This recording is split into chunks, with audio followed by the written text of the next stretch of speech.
to another 3BG review. We are covering The Boomerang, Eddie Murphy. An Eddie Murphy production, if you will. Yes, sir. D, CJ, when did y'all first see this movie?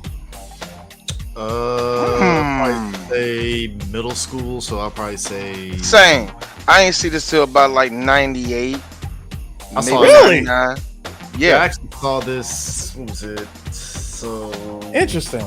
94, 95, I saw it. I guess I was the only one then. I shrugged my shoulders on that because it's so Oh, funny. When I was a kid with rated R movies, I wanted to see action. If they were kissing, it's like, gay. So, I didn't want to do that. Right. I mean, this is 92, so I was, so probably like 9, 10 years old I saw this, so I was cognitive of what's happening. No, that's the thing. I saw this when it came out. Parents Yeah, I took saw me to this movie. Didn't take me to see it. Like, we actually got it like on VHS. Hold up, And you were in Germany, weren't you? yeah, Oh, that's why. That makes sense. but still, we got but still, when we saw, like, when I saw this, I was just like you, D. I was like, ugh, never mind. I thought I was gonna see Eddie do some Beverly Hills Cop shit because that's all I knew the nigga from at the time. So Boomerang, I bet he got a boomerang. He's going down the side of a building, and it's gonna be I bet that's Paul Hogan pop up out of a boomerang and throw it at people and kill them and stuff. It's gonna be crazy. Because at first I was like, wait, he's not a cop in this? That's what And so, no, here's the worst part because you're a fucking stupid child. When you heard "End of the Road" for the soundtrack, you were thinking to myself, "Oh, that's when his girlfriend dies." Actually, I heard the song. I heard "End of the Road" before this movie came out. I mean, I think Everybody did. Yeah, I think what's interesting about this film is like looking back at some of the interviews Eddie was doing for the press tour for this and stuff. There was a clip that was going around about a couple years ago, which kind of sparked conversations, and D's seen some of the conversations that comes from it on Facebook and Twitter about it. Eddie was describing the movie, and I even mentioned on the last episode about how the movie is just about well-to-do black folks just dealing with regular ass shit. And Eddie was saying on Jay Leno's show, I'm paraphrasing, how that threw off a lot of white critics because they were expecting it to be on some Boys in the Hood, sad kind of stuff on the sad kind of level. which is so funny that you say that, CJ, because guess what? They still do that to this day. Here's the funny thing: the critics. Anytime a safe black movie comes out, Let's not say safe because I know safe is like a very no. Let me finish. Hold on. Let me finish. When I say safe, I mean like, this was like, no, we were told from the very beginning that this is going to be like a rom-com, but with all black people. So while we as black people don't necessarily call it safe, others will. They look like they will see a safe black movie and they'll still assume that somebody's gonna pull out a blicky at some point in time. The reason why, and the other reason why, Chris, you have to bring this into the whole situation. Eddie Murphy is safe to white people, so you have to bring. That's another reason why I said safe. Now, number two. Now, hold on. Number two. Now, here's another one for you that's going to bring it up. You're only saying half the whole story. Critics didn't like this movie. They still didn't. This is what they liked. Oh my gosh, this brings so much color and nuance and vibe to the whole rom-com genre. Just so colorful, It's just so, there's just so much vividness and color in this, you know what I mean? In other words, oh my god, so urban, I love it. But it's a rom-com, boo. That's what it was. So let's not sit here and think that critics like this shit. They didn't like this movie. Hey D. Nobody got killed in a drive-by. Therefore, I'm giving it 2 stars. Yeah, I didn't say the critics. Where was the slavery? It was one of those. Where was their struggle? It's like they couldn't make heads or tails of it. So it's like, what's going on here? Normal Negroes? Why is this reminding me of home? Everything is upscale and clean. Where is the hood? Where is the ghetto? You know what it Where's the reminds? life? No, You know what? Look, you want look, and I hate to be this person. I hate to be the person as we making for the white people. This scared the hell out of all of y'all parents. Oh my God. Michael Jordan gear, Howard University, the United States basketball team that had mostly black people on it. Are you trying to have an agenda?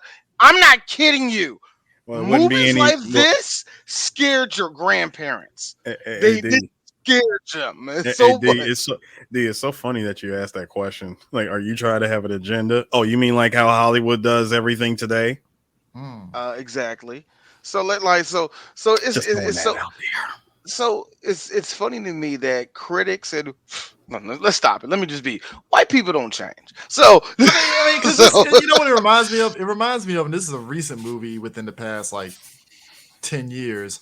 They did the remake of About Last Night with Michael Ealy and uh uh fucking short dude wow, I'm forgetting his name. Kevin Hart, Kevin man, Hart. Kevin Hart. Kevin Hart, And which and I know this is going to piss people off. Yes, he took the mantle of Eddie Murphy being the black comic that's getting everything. yeah, So but like, I'm sorry, deal with it. The nigga's making money. So but you know that, what but you making that gonna money, do? but remake, he's not making money, but not exactly a rock star. but I like, mean, not even like here's the problem. I like Kevin Hart, but his movies are very, very hit and miss. No, I'm Mhm. sorry. A lot of misses than hits. That's my problem with but him, nah, man. like, but people were like couldn't make heads or tails of About Last Night, and I'm like, it's just a regular love story like the original movie, except it's just black folks. Like, what's there to be confused by? You like the original About Last Night. This movie is just the same movie, but with black folks. So there's a layer of nuance a little bit in it. That's about it. I'm So sorry. What? Put that back up. Hey, Tevin, how you doing? Tevin is one of our super fans, and you should be a super fan too by liking everything we freaking do. Anyway, so this is an outrage. Where are the depressed urban? so- Well, there is a moment in the And I movie where see Eddie here, Murphy. I see There. prosperous niggers. I don't No, understand none of no, no, no, no, no, no. I'll answer that. I'll answer that for you, Tevin. Where are the depressed urbanites? About an hour and 20 minutes in, because Eddie gets depressed. Yeah, yeah, and yeah, yeah. I also said on last episode too, when D announced we were doing this, that like, yeah, two sides of the same coin of movies. You had Strictly Business, which was pretty much hmm just Boomerang light, and then you had Boomerang Well, itself, predated Both of them lived Boomerang. in predated Boomerang. both of them kind of lived in a world of fantasy of black people. And yes, there are black businesses, and I want to say corporations, but there are black They're top businesses of the corporate that world. are corporate as fuck, and that do have especially in modeling and stuff like that. So so this was kind of believable. Strictly business kind of like, yo, really. So a whole bunch of niggas just own all of Harlem like that. Get the fuck out of here, nigga. That's fantasy. Science Them fiction. niggas was, Thank you, them niggas thank was. you for Did lifting you? us up. But look, come on, dog, real. Did you like how they rolled into that boardroom meeting looking like the nation? Bro, I was waiting. Hey, the white people were like, Everybody stand down. I think these coons mean business. Hi, how you doing? They're talking properly. Shoot them. They're enunciating everything. Hey Jamal, what you do, bruh? I just walked in, right? I just said hi. These, all security on my ass. Goddamn. bro. Hey, nigga, I thought you was gonna be at the 10 o'clock. I was at 10 o'clock. But nah, this movie is about one Marcus Graham, played by Eddie Murphy, who is peak ain't shit nigga. Ain't shit nigga that fucks every chick that has tits in the ass and shit. And he basically gets a taste of his own medicine with Robin Givens playing Jacqueline.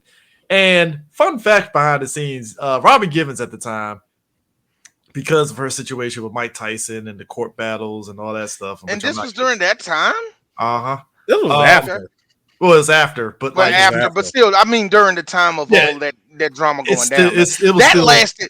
And by the way, that drama lasted about 3 years, yeah. and it lingered as long as Mike was in jail until he got out. By the time he got out, there was the initial interviews with Robin Givens where they treated her like well, he's out of jail. He's gonna come back and beat you. That's the way they interviewed her, like, yeah.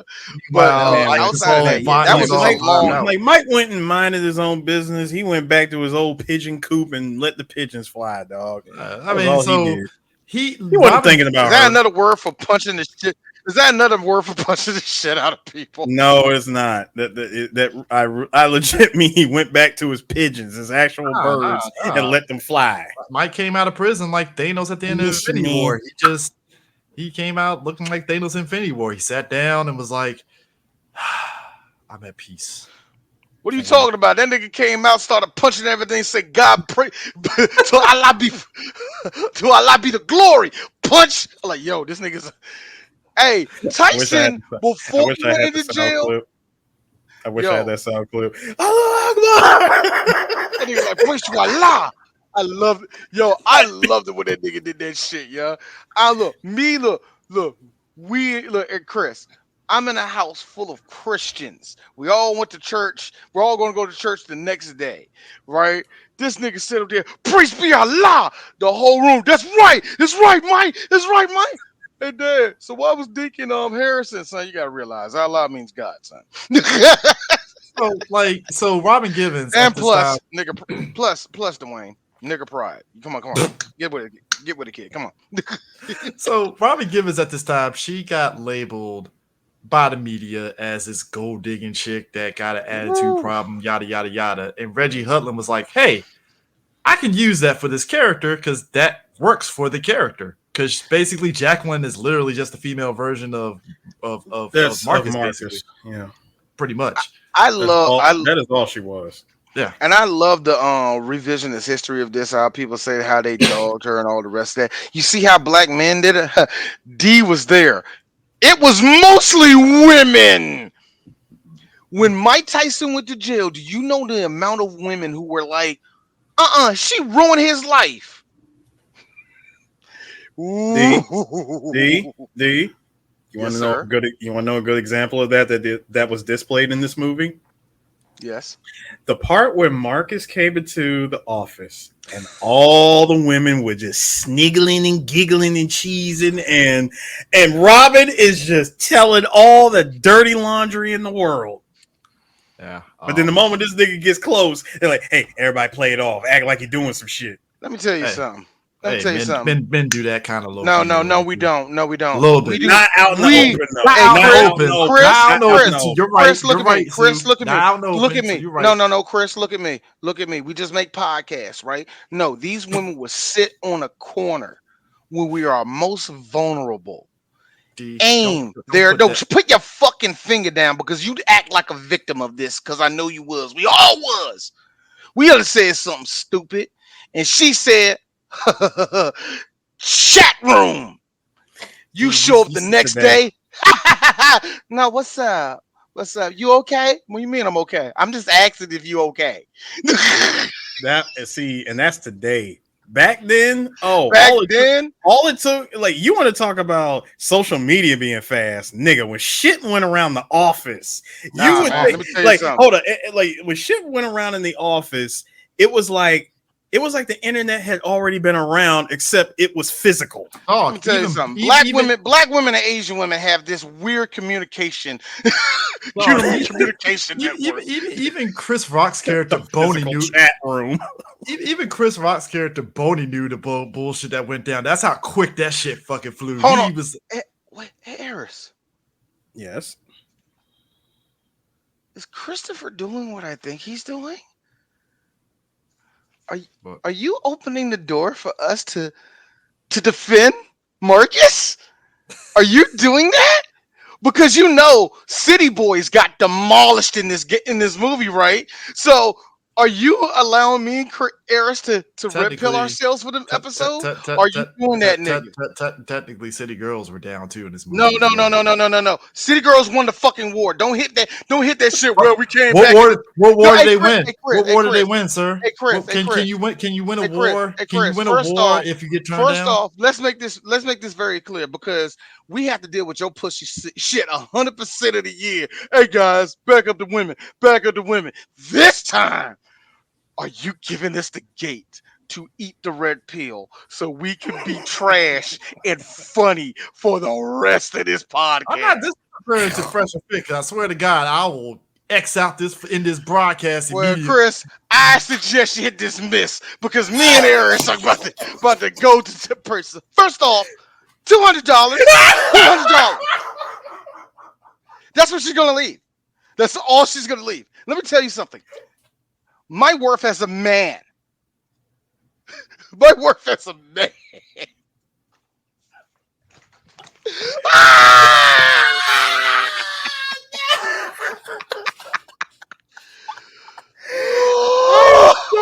I'm so mad that Chris actually hit the exit button. Don't I deserve love? Don't I deserve love, Chris? Come on, Eric. Come on, Eric. You gotta help me. Come on, Eric. Listen, wait. First of all, D. See, you're asking me for help, nigga.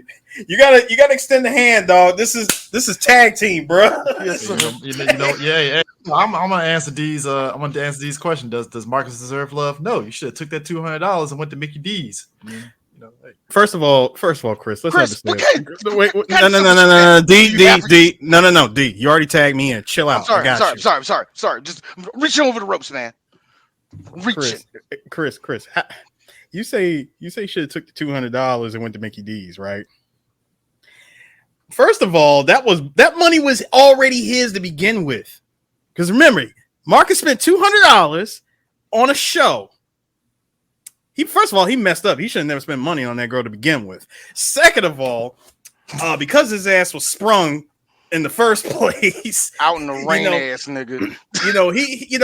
He decides to get a little bit. He got a little bit stupid, and this is what happens when you get sprung. A little bit on stupid. That nigga got fucking full stupid. Don't say it a little. No, Chris, please, allow me to begin frying. Nick, please.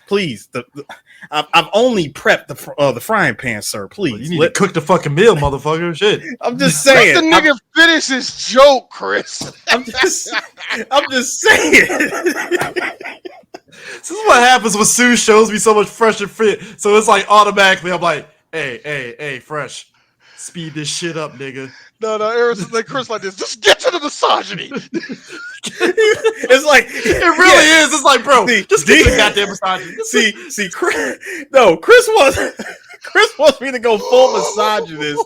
When I try to ease in and build my way up to it, now you want me to go full misogynist. It's like when my man from CNN saw that white lady. It's like, just call them niggas, all right? Just call them niggas, all right? Jeez. I'm like, I wasn't. See, but now that you open that door, thank you, nigga. Thank you. Just like, no, we're not doing that. But no, seriously. Sorry. We're the respectful Red Pill podcast, yo, people. So very respectful. Chris, I want you to understand something, that there is no such fucking thing as that. Okay, we're Red Pill light. Like, you can be diet racist, you can be diet Red Pill. Back the chill. Get on, bro. Thank you, D. Thank you. That shit don't exist. Okay.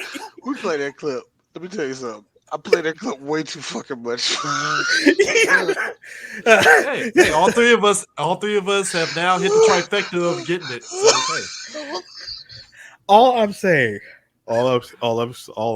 sir, is this nigga got sprung off of the best 1992 light skin box he's ever gotten, and it just made him get stupid.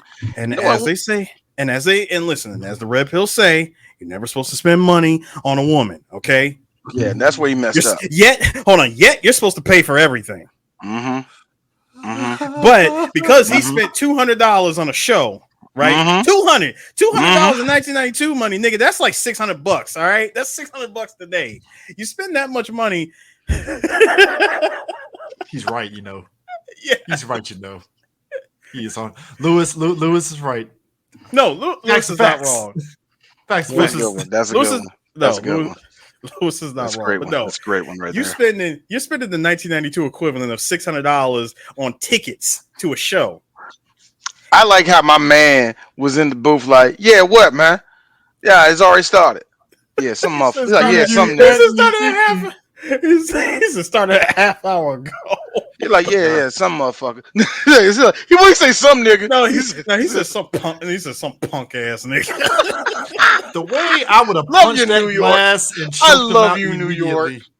The way I would have choked his ass out immediately for that Chris, shit. Like, that is 1980s glass. That would have been pink. Oh, Nah, knowing how old that that's theater 80s was. glass. No, nigga. no, dude. Knowing how old that theater was, nigga, that's 50s glass. actually, let me back up for a second. I wouldn't even punch the glass. I would go inside and open the door where his ass is and fucking choke his ass out. You know what, Chris? I like how you're just getting angry. I mean, Things dude, that you can't that punch. guy.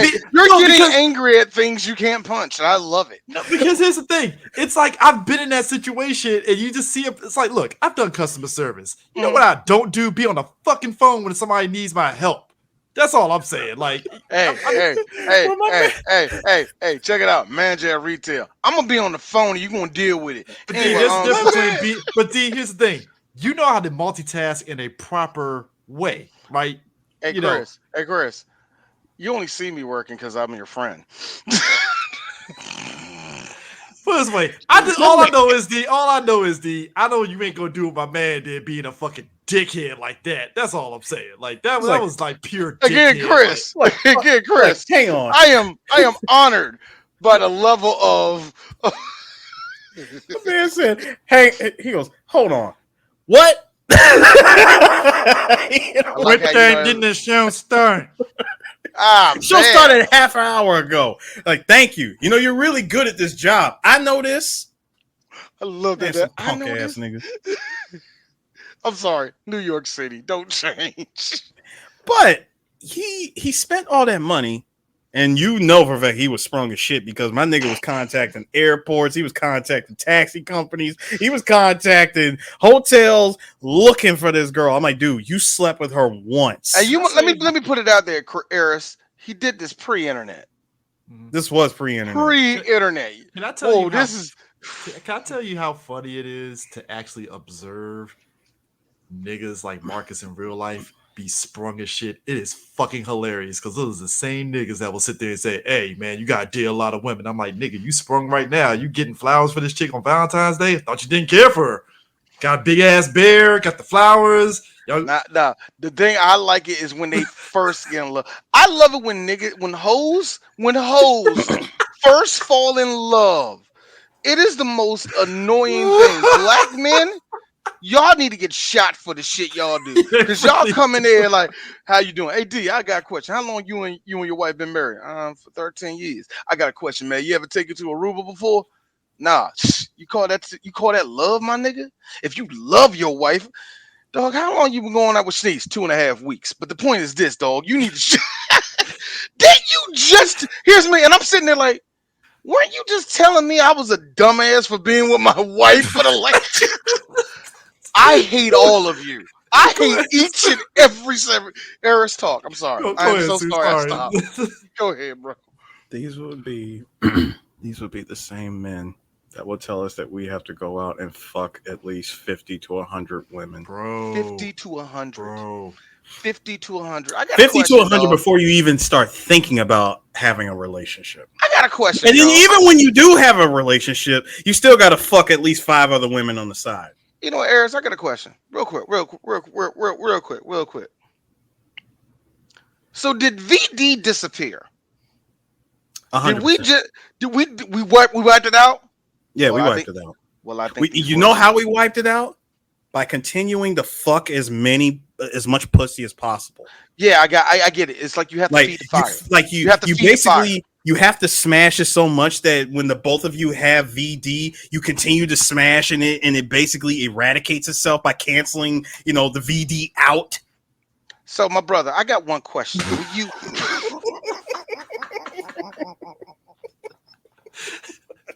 It's gonna be a hard podcast to get through.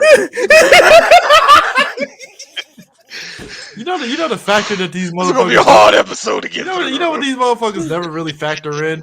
Hey, my man, how much you make a year? 40,000 a year. RIP your fucking bank account trying to bang out Man, you know multiple what? chicks. Look. See, I that will right never there- knock a brother. I will never knock a brother for falling in love and all the rest of that. It is just the acts. it's the accent, and it's also the other thing, D. Like I said, you're trying to be in a fully committed relationship while having 5 to 6 other chicks on the side. My dog, that is called a headache. Okay, Once again, that is like in the words of Sam Jackson from Hateful Eight, nigga. I ain't trying to work that damn hard. dog. You know what? I said this before on a lot of podcasts before with your like, look, polyamorous. I get that. Okay. But No. I don't. No, let me take them off the board. I'm sorry. I didn't no, mean to bring them in it. D. That's the exception to the rule. Okay, that is Yeah. poly. Yeah, I know. Like, poly is pure exception. I'm talking about you are in a fully committed. Yeah, that's where I was going, and that's where I was going. I'm sorry. That's why I stopped myself. Like, no, they fully had nothing to committed do with relationship. Fully committed relationship, but nigga, when you step outside the door, nigga, it's DMX what they really want. There was Keisha, Teresa, Pamela, like Shanisha. You know, I got a question. I It's always that say shit. this. See, I get dudes that do like, I don't. All right, first off, I don't condone. Let me make that break. I don't condone dudes that do this, but look, I get it. You got a stable of girls you pretty much have sex with, and okay, fine, but you're not in a relationship. It's the ones that are in relationships, and I said this before, Eris. Why is it always not the ones we expect, dog? You literally are the third shift manager at a Foot Locker. You don't you like, how do you have 6 girlfriends and all of where y'all going? Vegas? How? Are you selling drugs? Even better. So you would rather just rotate chicks. It's like Friday night. This chick's on the roster to get smashed. Then next Friday, you just roll that damn Rolodex. And you're like, I'm smashing Crystal tonight. Like, Hey, yo, I just feel like with all I'm like, this nigga, shit, I'm sorry. This is not the blockbuster of getting box, okay? that's not Marcus, look. and then Marcus made the cardinal mistake of banging his neighbor who played by Tisha Campbell, and I'm like, bro, Did he have sex with her? I thought Yes, he that did. was. yeah, he did. So Oh he yeah, did. come on, He dog. did. Dog, I know Nigga, because it's dog, 19 only way chicks is- like that only way chicks like that get crazy is if you bang them really good. Oh yes. are you sure? Nigga. Come on, dog. Thank Come you. on. Thank That you. right. Prime Thank you. example. Prime example. No, you know the best part about this, Chris? She had a sign on both sides. It's I crazy. thought I didn't get the other one. Oh, but here's the thing. I mean, nigga, this is 1992, Tisha Campbell. Come on. Okay, you know what? Yeah, it was a one night stand. Yeah. It was Oh yeah. one It was night hella, stand. it was hella one And night stand. look, I'm gonna go so far as to say on Marcus's behalf, it was a mistake. I went too far. It should have never happened. And she over there like, damn. Yeah, that kind of makes sense. But fuck you, nigga. I'm just Wait, go back to the other picture. Responds in school days. I'm sorry, flabbergasted in yellow. Flabbergasted.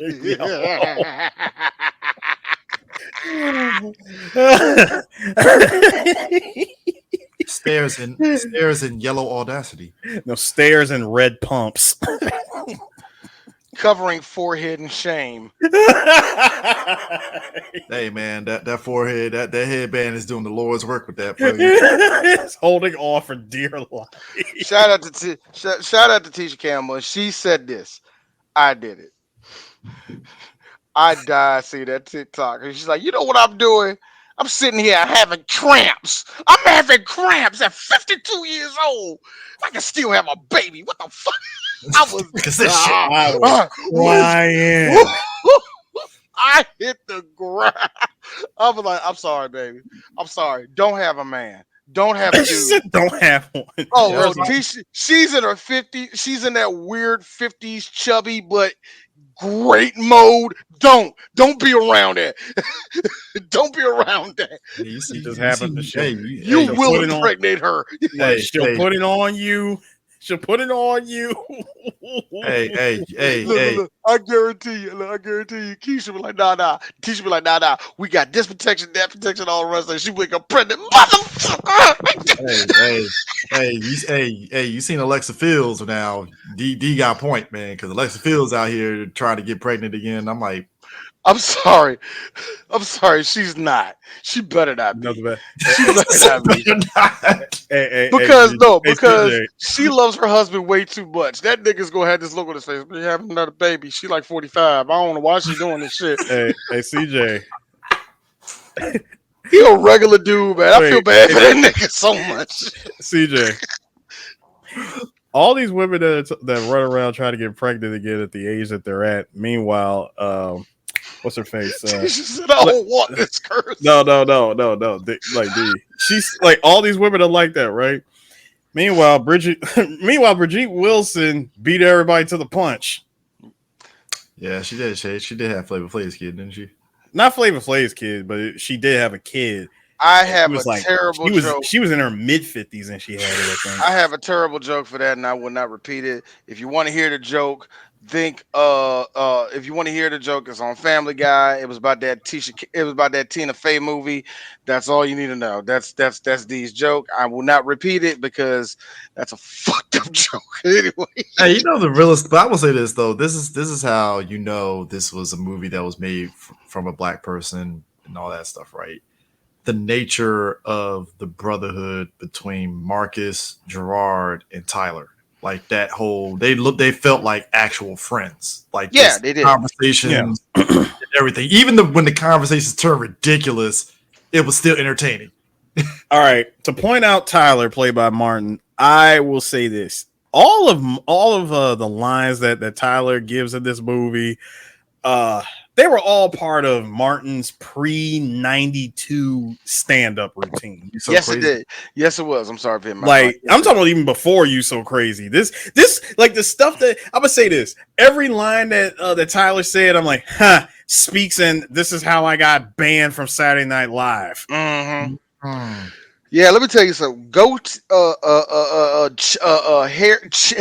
Hair on chin Martin Lawrence in the 90s is one of my favorite DLCs. Oh, the goatee. yeah, goatee Martin Lawrence. That's 90 to 92 Martin Lawrence. That's a fun little DLC. Yeah, goatee skinny Martin, by the way. Yes, it is. And I mean, I think the thing about David Allen Greer's Gerard's character is that he. What's a word that you can say for Gerard? Gerard is just a guy that's he's a nice guy. He's a nice guy. He's just figuring it out, and it's like he doesn't pull the trigger. Basically, let me put it to I have the perfect counter to that. He is Black Ostriker from American Pie. Who? The white kid that was super sensitive. Oh, the strong dude. Yeah, the strong dude, the athlete. Yeah, the dude sensitive that was athlete. The dude that had Mira Severa did nothing with her. Paul Metzler. Yeah, like I said, he's Black Ostriker. Yeah. He's just like, to me, he just come on a nice guy. Now, granted, because hairstyles in the 90s and all that, he's in his 30s. He's still trying to figure himself out as a person. You can really tell that's what's going on in his life. And 30, it looked like a 92. I know. Look, David Allen Greer, I love you to death, nigga, but you always look like you were 45 years old. I love David. This nigga always. We have said this countless times. He's from our parents' generation that just built tough. Just is what it is, man. Black brotherhood. I love this moment. Yo, this the empty. Like, now, first off, if this was first off, David Allen Greer is the best person to work on this one because he didn't laugh at all. He just kept a straight face. It was just, I need a hug. He sat there and said, "Did they just go in the bathroom and?" No. See, I know the conversation. He said, "Look, they've been in there for over an hour." This is like what? Wait, you mean to tell me that your parents went in my bathroom to like smoke a joint? No, they've been in there fucking. Dog. He really didn't want to believe him, but as soon as soon as both parents came out looking like they clearly did some shit. Paris, his It mom, was his it was mom. the mushrooms on the outside for me. No, Yeah. Not Fuck on that, the no. inside. They were on the outside this time. No. Fuck that. No, fuck that. Before you do that, Eris, it's the mom coming out there, subtly fixing the hat and chewing that fucking Yeah, thank you. spearmint. By the way, that's spearmint gum. That's double mint spearmint gum. No. It wasn't. Doing No, this hold movie, on. get Wait, the I little gotta go. click in that joint. Wait. I gotta go full 90s. It wasn't double mint spearmint. It was smint gum. Yes, smint gum. The church smint gum. The church smint gum. Y'all guys. I Now- hate to say, no, guys. I hate to be that one to tell you. And Chris, I'm actually saying to you because you partially from the South. That's a bitch that smokes cigarettes. That's Big Red to hide all of that nasty ass cigarette. Yeah. All right. So what I liked about that moment was as soon as Marcus saw the both of them come out, Marcus just looked back at Gerard and he's like,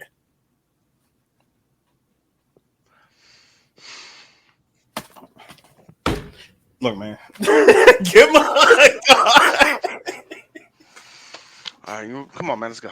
He's like, "Come on, let's go." Let me tell you something. Black men. if No your brother- words needed to be If said. your brother wants a hug him. Too many of us shooting that is ourselves a- in the head. If your Sir, brother that needs is- a hug, give him a hug, young. Sir, that is a man that needed a hug, bro. Think about this. You brought your parents to your friend's house. Your parents clearly showing that they was born in the born in the 50s and 60s. Gonna act like they in the fucking 70s. Go into the bathroom to quietly fuck Also, his dad at your sit friend's there- house. Hold up, and then his dad at the table is like, "So, you and Angela fuck yet?" And I'm like, "Bro." No, wait. Yeah. You got the thing is you got to dig. You got And he Digging does that this. No, motherfucker. he did that shit. And he give him the side eye. Just friends, huh? I know. oh. Oh, First my- sign. You have to First sign- coordinate. Wait. Coordinate. Wait. First sign of trouble. Huh? Agatha? No, it's Angela. Man, she look good. She look like one of Marcus' girls. Well, we're just gonna go ahead and get started with being awkward, huh? Yeah. Well, that's the end of that. well, that's on top. That's on top of Angela kind of being like, Gerard's a nice guy, and I'm like, and he is done. First Tell you of all, something. no. I'm gonna tell you something real quick, D. I'm gonna tell you something, CJ. Gerard never had a shot. Never. Never. He had a Remember, 1% oh, chance. No, 1%. not even 1%. Not even 1%. Because remember, she said it herself. Gerard couldn't hit this even if he had a bat. I forgot about that line, Bro, your boy was doomed from the start. He was forever friend zone. Matter of fact, he even buried himself. Sorry. Sorry. Real quick, I got to be a quick pig. No. Me and Angela, we're just trying to get to know each other on a platonic level. I ain't gonna lie, I'm getting cooked. You buried yourself, sir. bro. Sir.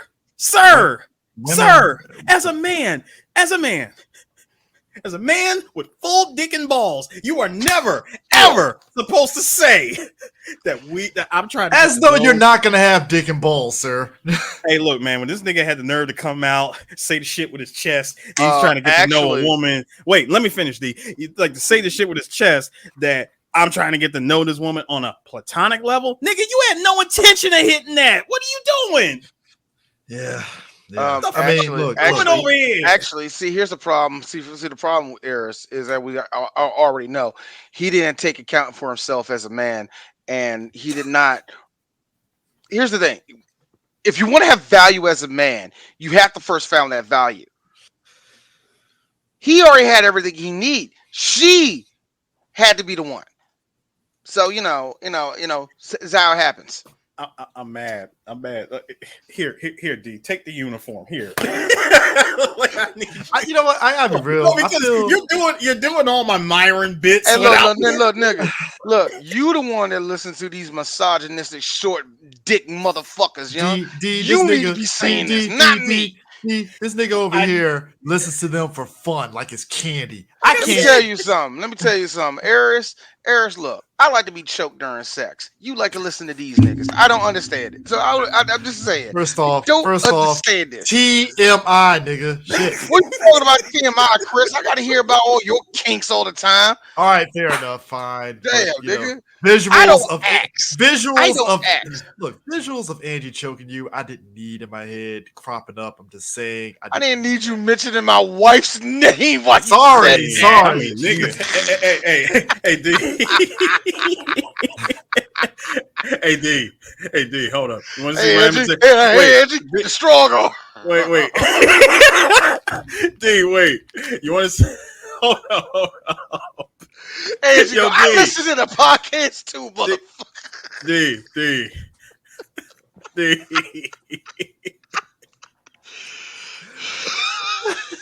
D, real quick. Oh God, I hate this. Real quick. Under the sea. Real quick, sir.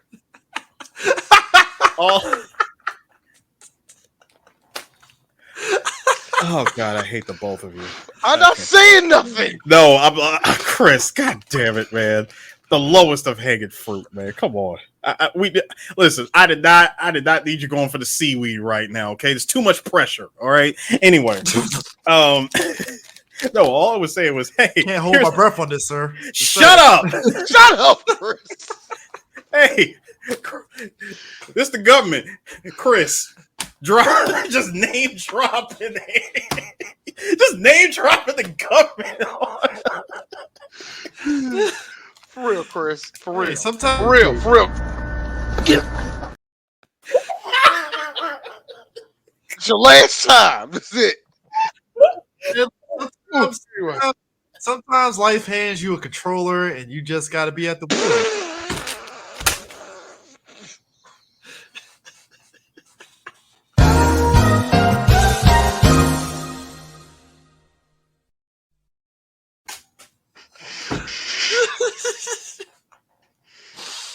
I hate this show. I hate everything about Three Black Geeks today. This has been a wonderful.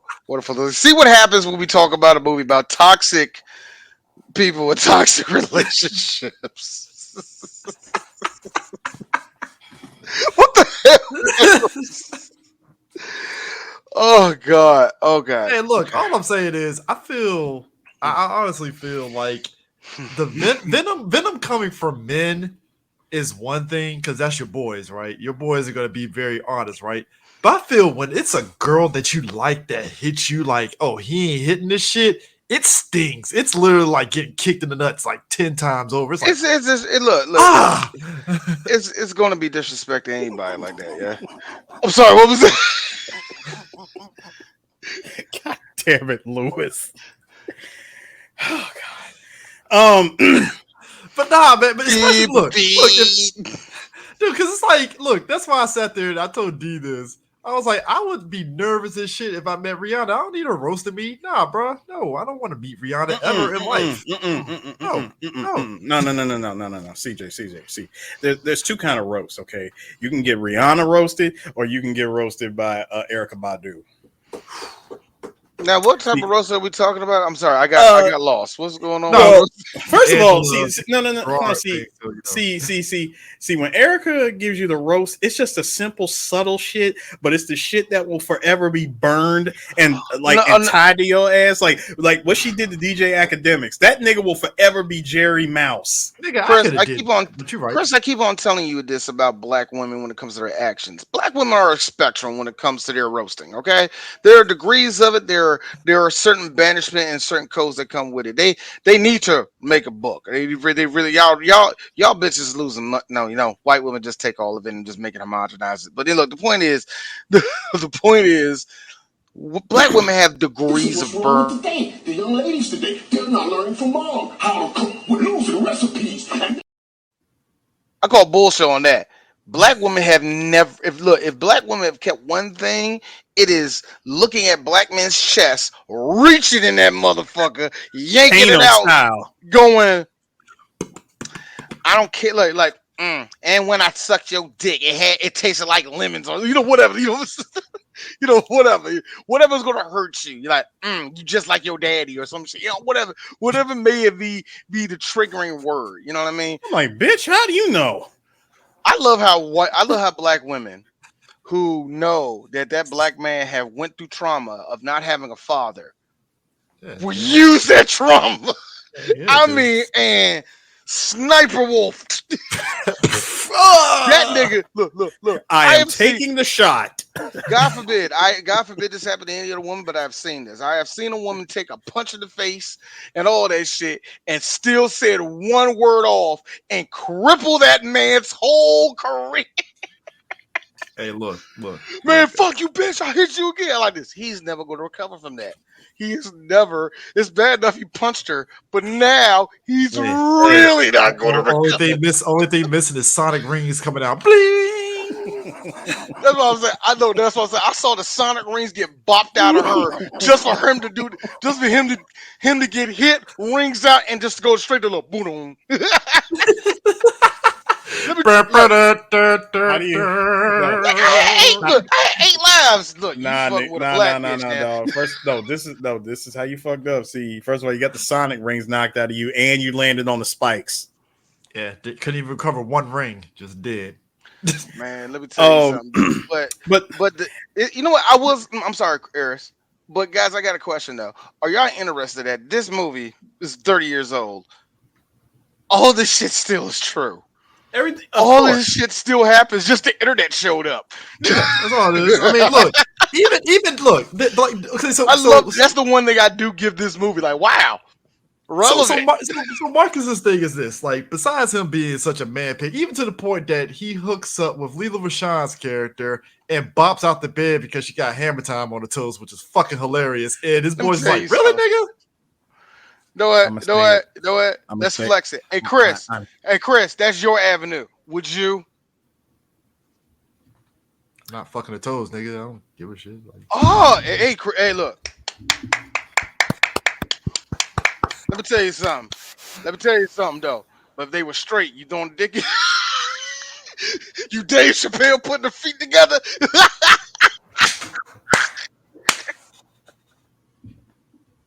Hell yeah, nigga.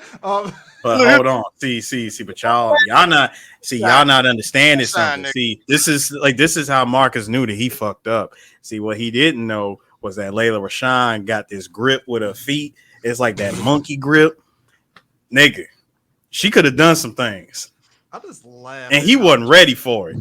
He just saw the hammer time and said, "Hey, I need to slide out in my most solid snake way possible." Bro. She was the most ditzy ass chick. Did you just say that she had the gorilla grip with the feet? Gorilla grip. Done.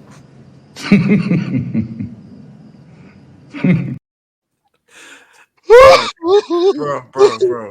I just laugh at how. I'm sorry. Why do I see her foot, and then when she's trying to wrap it around it, it just becomes a hand? Why? It turns it. No. Her foot. This is what happens when you watch Rocco's Modern Life all your life. You just think of dumb, stupid. Hey, D, her foot turns into a stunt hand. You ever see something where you see like the aroma? This happens in Looney Tunes. I watch a lot of Looney Tunes cartoons. That's another thing. You ever see the aroma fly through the air and all of a sudden it makes a fist and go and knock on somebody? Yeah. It's the same way. She had a monkeys.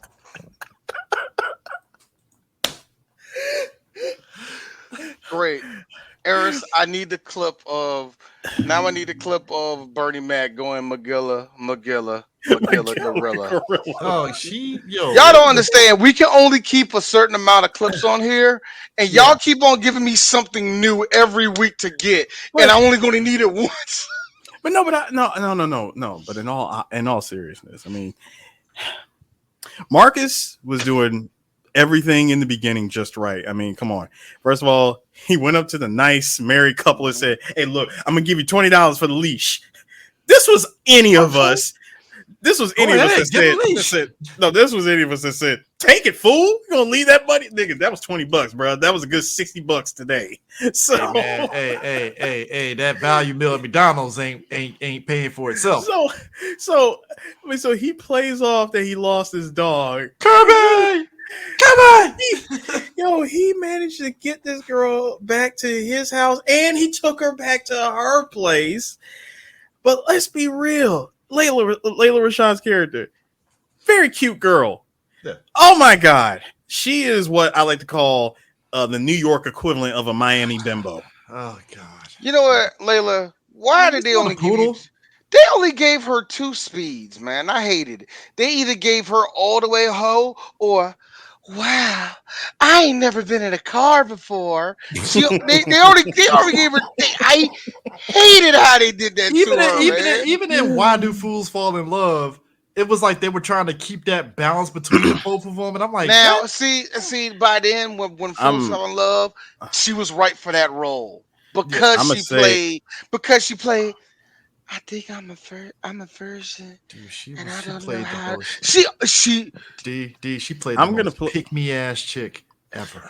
I'm gonna say also for the record, she wanted to pick me. She wanted to pick me. Like I'm gonna say for the record, though, in the car. That was no. Listen, I'm gonna say this for the record. See, I loved Marcus's game the entire time that he was on that date with her because my bro was like, he didn't even need to think of worry about breaking character and laughing at how she is just eating up all of this information that he is feeding her, like all of this bullshit. My man said, he said, listen, there was this woman the day of my wedding. I showed up early because I just had a bad feeling. And I walked through the door, and there she was on the floor, with the priest. She was on the floor. She was on the floor with the priest and another guy. She's like, yeah, she was. I'm with her right there. Shut up. And he was like, yeah, it was real freaky. So I can never trust anyone again, bro. When she took him back to her place, and he said, "No, we shouldn't be doing this. Please be gentle. I don't want to get hurt anymore." I was like, yo, Marcus, you didn't even need to try. I look, here's the funny thing. He didn't need to try. You know what, Eris, do it. Go Myron. Do it. See, he already knew he already knew the plan. He knew the assignment. He was at the gym. He worked out. He already had his money up because he's an advertising executive. I mean, look at this guy. $1 million smile. He's got the Beverly Hills Cop laugh. All that shit. Anyway, he knew that. I'm sorry, Chris is having a brain aneurysm right now. He's having an aneurysm. Seriously, look at that nigga. That's a nigga that's going through pain, yeah. I'm not going through pain. I'm laughing because of how spot on this shit is. But in all seriousness, I mean, he knew what the assignment was. He had dinner. He sold her the dream. That's what you're supposed to do with women like this. You got to sell them the dream. You sell them the dream, and then you don't necessarily smash them at your place because you never want to give them, like the breadcrumbs of knowing that they can always find you at your own house. No, you go back to her place and then you smash her there, but you act like you don't want to smash her. See, that's the way it works in today's society. Eris, real quick. Drop the bit. Drop the bit for 2.5 seconds, Eris. I got a question. Oh, what's up? Did that nigga really say that shit? Because that sounds like something he really did just say. Listen, out of the 2 years that they've been on YouTube blowing up and the freaking hundreds and hundreds of episodes they put out, I am quite sure he has said that at one point. CD. That's cap because he knows the specific episode. He just ain't. I do not know the specific episodes because the man has No, you are. No, I'm not. Dude, you gotta understand, Chris. This man literally has a written script that he memorizes to say to these women. Oh, he has a manifesto. Holy shit! Yeah, he does. I'm pretty sure because He he got has cliff said that- notes. Cliff notes, Dog, some he- misogynistic dog, he- shit to say to women. Listen. He has said that shit so many times on so many episodes. He's had that shit burned into his memory banks. He already knows, like, okay, Rolodex, like was it the freaking candy scenario, Dream World, like sell women a dream off of this. Damn. All these girls. Wait. Throw in the 50-50 mix up on chicks. You got to make sure you throw them in. Hold on, hey, Eris, I got one for you. Damn. All these girls actually look like they got something going for themselves and actually are way more valuable than me. Hey, I got a question. Which one of you didn't have a father? All of you didn't? Good. We got a show. But, hold on. I got something for you, gentlemen, though. I didn't tell y'all about this. There was an episode. This is probably one of the best episodes that nobody will ever talk about again. They had a panel, and all the women were from here. They were from the DMV. Oh, really? Yeah. And let me tell you something. And let me tell you something. And the reason why nobody will talk about it is because unlike the whores that they bring on every night for the after hour show. By the way, ladies and gentlemen, Eris saying the word whores is on the level of Danny DeVito for me. It is instant gold. Like when Danny DeVito is whores with Danny DeVito, with Eris is whore. So Eris says it with such disdain, like it's like he damn, knows, like bro, like Eris, I know your mama. Do you think that? No, nigga. So why do you have that such passion? Because have you seen these skanks that they bring on every night? Have you seen the skeezers, D? Dude, he sounds like the skeezers? Eris sounds like General Zod at Man of Steel. You grew up on a farm. I'm like, bro. It's like, bro, like. Go up on the farm, Zod. Like, yo, like this is disgust. Oh my god, I train with the greatest. Like I train with the greatest in all of the universe. Where did you learn it? On a farm? Eris, you talk like King Vegeta when Frieza's not there. That's how you talk when you say the word whore. So in other words, pre-dive kick Frieza. Yeah, pre-dive kick, racial slur. Before that one. Before that. No. Before jab, sure you can freeze. Dog, you talk. Around, I be shutting the fuck up. But when he gone, I be talking. I love it. I absolutely love it when you say whores. But I genuinely mean that, man. the whores that they bring on, in all honesty, are so fucking brain dead. Myron could not stop the +8 mumble sauce and sass from the DMV. It just. But no, see, here's the thing. A lot of them, like all the women that were there, they were all. College educated, career driven. I mean, come on, they're from the DMV. It's only like two things you do out here: get money and get money. Entrepreneur over here. Or get fucked out your money. Come on. Come on. This is DC. Everybody's getting raped on one level. Eris, a spectrum. It's a spectrum. But come on, I'm trying to big up our city here. That's what it says. Two things that you do with the DMV: get money and get money. Now, but no, they went through that whole panel, and the reason why it didn't blow up and go viral and all that shit is simply because nobody lost their temper. No one got crazy. No one got drunk and belligerent and decided to swing on Myron.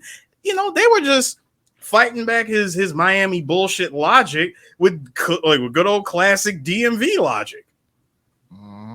Which just goes to show you that every time that you say, this happens everywhere, it's all over the world. No, nigga, the shit you describing is only right there in Dade County, man. Only in Brickell. This is only Miami bullshit. We don't move like this. Every time that you think you're gonna try to get us in the fucking the 50-50 vortex, no, it doesn't work. I would think combo breaker just right there. Like, no, it doesn't work. And see, that's the thing. I think they don't and realize. That's why nobody talks about that episode. I don't think they realize that women that do whores, whores with purpose, they are a different. They're you like it's It like sounds like a program, Horse with Purpose. it is. It really is. They call fuck. They were Sounds like called a sex. wrestling team. It's like this. Yeah, they were called sex workers, but that term It is sounds like muddy. a 12-step program, Horse with sounds. Hi, my name is Jalika Page, and I used to be a hoe. Every day I just saw something new and said that should fit inside me. But now I know I have purpose with it. Now I got a camera, and now I make at least $25 a day. I know I should be making more, but I'm really lazy with my web service. But I got a purpose now. Hi, Oh. I'm Sarah J. And as a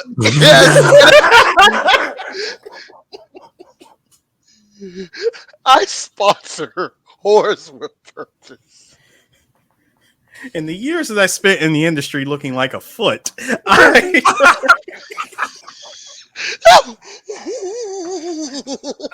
no, let me stop. I apologize. I apologize. Professional porno foot. Let me stop. Let me As a- stop. As a porno, No, as no. a pornographic, Miss as a like Miss pornographic J. actress. No. Miss J, I love you. Okay, three black geese. We love you. Okay. It was Triple H's stunt double. As always, people ask me, Sarah, how can somebody with your face be in the industry as long as you can, as you've been? And I say, fuck off. But Dude, what gets me though, right?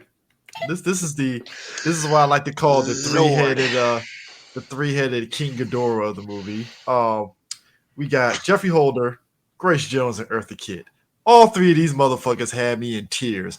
Number one, Nelson, who is the most gayest, horniest dude in existence. let me tell you This something, guy. y'all. Let me tell you something about homosexuals back in the 90s. These niggas was nasty.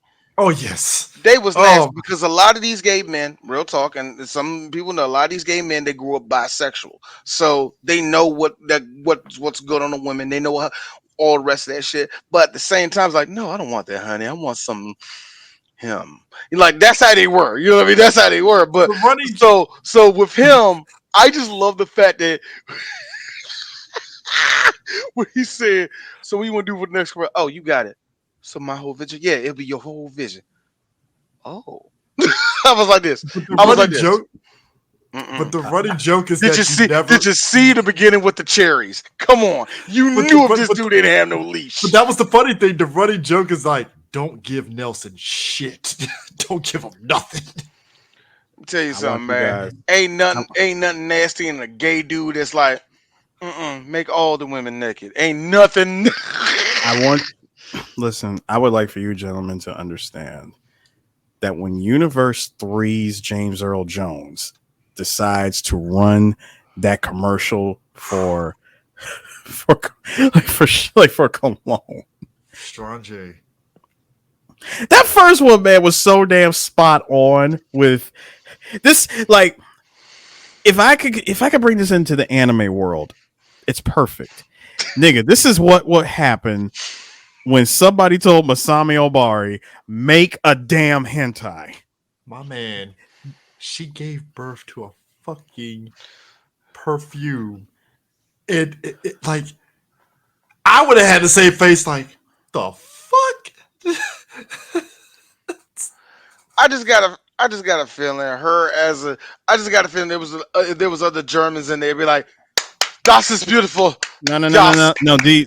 No. Before you continue on all that. No, first of all, they're all French. Oh yeah, I There was no forgot. Germans in this movie. Um, No. This was everybody after watching his vision. What the hell is that? exactly. The No, no, the part I that love got me. Eartha Kitt had the best response. That is ridiculous. The best part, y'all. Let me tell you something. Grace Jones does a move in this movie twice, and that is her kicking out her left leg. Yeah. In that scene when she kicked out her leg to squat, I fell on the ground because it's been She years kicked since I've out seen both this. legs. She Harris. kicked out both legs sumo style, bruh. That's what I'm Bro, saying, yo. When she took the kicked out arm that from leg, Vision's I lost it because I was like, "It's coming back to me. She's about to give birth to the to the perfume." dog. It's the Armstrong from Revenge. It's like, oh, what the hell, Yo, Grace Jones, no, this is sex. I'm like, bro? all right, first off, bro, Grace, bro. you gonna have to put them nasty ass drawers out my face. Hey, Excuse me. hey, Hey, look, hold on. It's Grace Jones, y'all. And second of all, I'm gonna need you to put them nasty ass drawers back in my face. Uh, It's everybody, Grace Jones, nigga. Come on now. Pass the 1992 underwear. Grace Jones. Bro. Halle Berry flings the underwear back to Nelson. Nelson's fucking ass. It's in the waistcoat. Puts it back in the coat. I was like, bro, just Let me tell you something. No, seriously, he was eating up everything that Grace was throwing at everybody in that boardroom. dog. Here's the kicker too. And this is where I was really looking at Marcus, like you could have just not did it. He fucked Lady Eloise, and I'm like, now, Okay, like, that was kind of like, Marcus, you know, you didn't have to do that, right? Like, first of the all, kid. But go ahead, Eris. I'm sorry. let's just make one thing very, very clear here. See, Marcus, to my understanding, went into having this meeting with Lady Eloise, believing that he would be made into like a full partner, this was going to be a promotion. He was honestly there to do work, not fucking work, but work. You know what I mean? My man work. My man here was laughing. He really had no.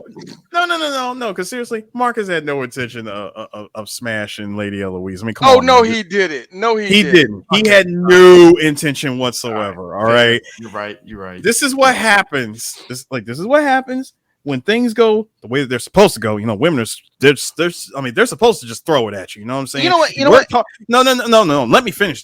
You worked hard. You made you went up that corporate ladder. You're you're the top executive. Women should be throwing vagina at you on the regular. Eris, I'm sorry for talking like a cuck regardless of age. I'm so sorry for my cuckness earlier. I'm so sorry for that because I said earlier that City Girls won. I got a question. There was sexual assault in here twice. I saw 2 sexual assolts. So who's the bad guy? No, and it happened upon Marcus. See, hold on. Let's run. Wait. DJ Backspin. Let's talk about this for a hot second, okay? First of all, you being a man, you are here having a meal with this woman. You are here to discuss the potential of a merger, okay? A merger where you're going to be in charge. You're going to run everything at the behest of this woman that you're having dinner with. You came in there with the plan of just discussing things. Meanwhile, she's taking off her underwear. She wants to she wants to make herself extra comfortable. She wants you to be comfortable. She's throwing all the sexual innuendo at you. Come on, she took a whole asparagus and damn near deep throated it in front of you. Exactly. Telling you that you should be relaxed. You know what? DJ Sue. No, DJ Sue, I hate to stop you here. Ladies and gentlemen, visit Squarespace. Squarespace.com for the best. Here's the $1 million question, gentlemen. Since you're doing all this, who you banging? Grace Jones or Eartha Kitt? Grace, nigga, why not? But here's the thing: you're not supposed to neither. But Sue. Sue got a wild card answer. Perfect. I'm thinking of something. See, Eris is going to shoot himself. Eris is going to shoot himself with that gun. I know that's what he's going to do. Neither. No. I'm thinking of something. Of the most violent way possible. I'm thinking of something. I got to lick old pussy. No. Because let's be real here. Let's be real. Eartha did everything. She did everything. Marcus didn't have to do shit. And I gotta be honest with you, she actually put it on him. Literally. Yes, she did. And as I was saying, see, to answer that question, And what is wrong with old vagina, Christopher? stop it, sir, stop it. It is Stop it. still tight and virile. Stop it, sir. Stop it. Because she did say that. She did say, in fact, that my schedule is also very tight. Hey, Eartha, love you to death. I'm mad that I see a nipple. I'm so mad I see a nipple. Is it because you're drooling, D? No, it ain't drooling. I love Eartha Kitt, by the way. I love Eartha Kitt, by the way. I love Let me that line. Thank you, Chris. Put this shit down, nigga. Hey, they ain't Jamaican air horns, nigga.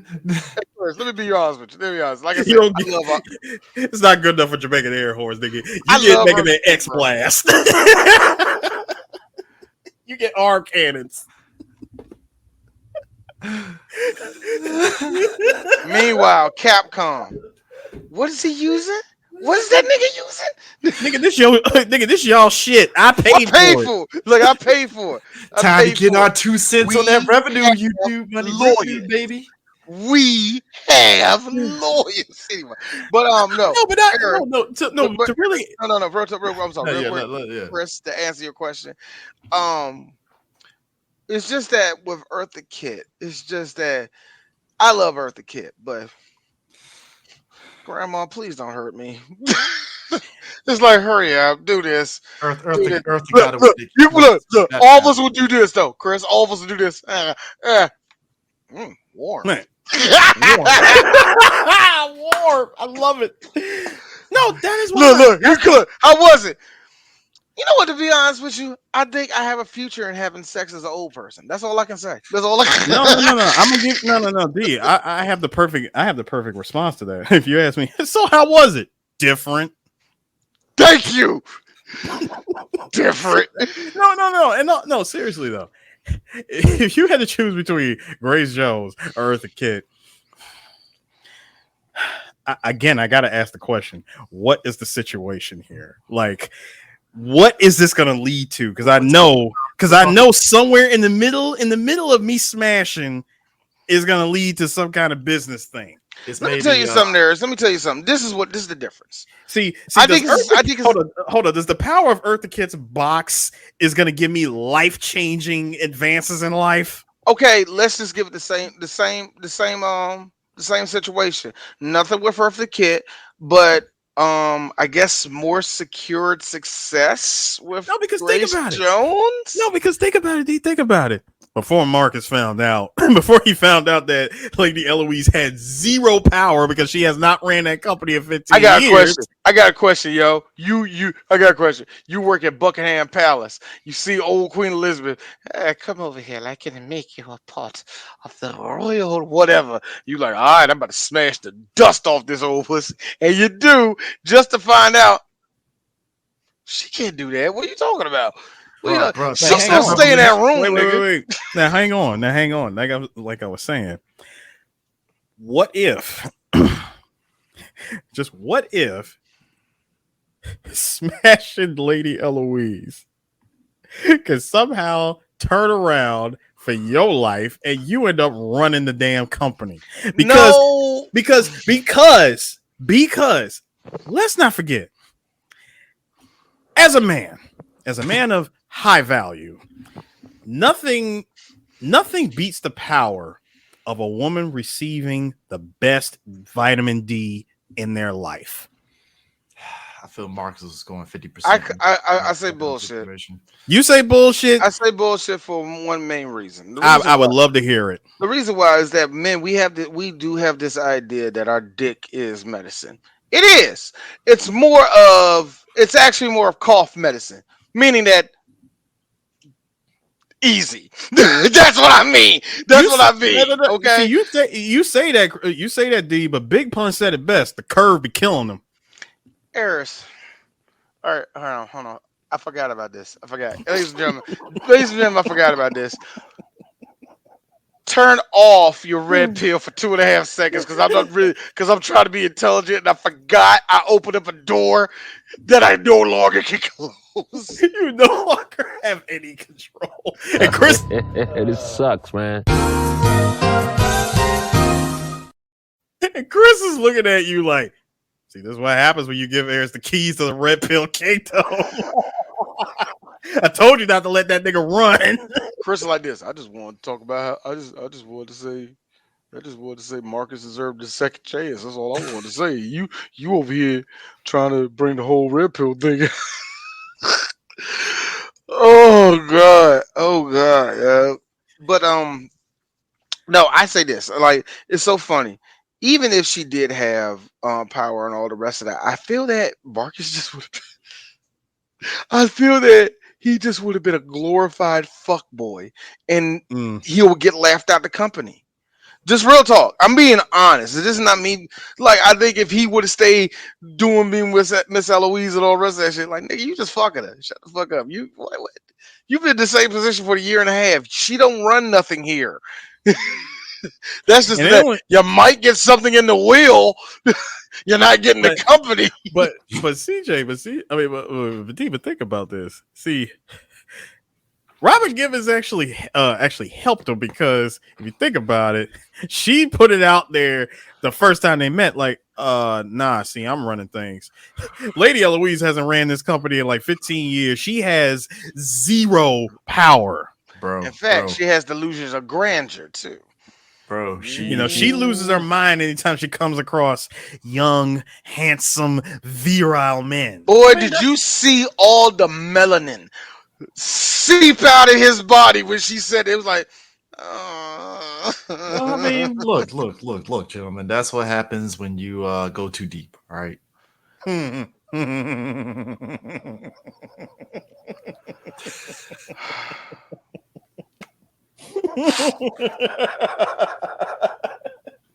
Like how Eris has the.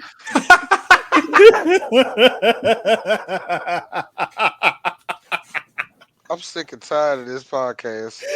Everybody listening, comment, like, subscribe. Visit us on Instagram, TikTok, Facebook. And don't forget, ladies and gentlemen, 3blackgeeks.com. Lord have mercy. Anyway. I was ready to follow it up with, we get no sleep. Damn it, Chris.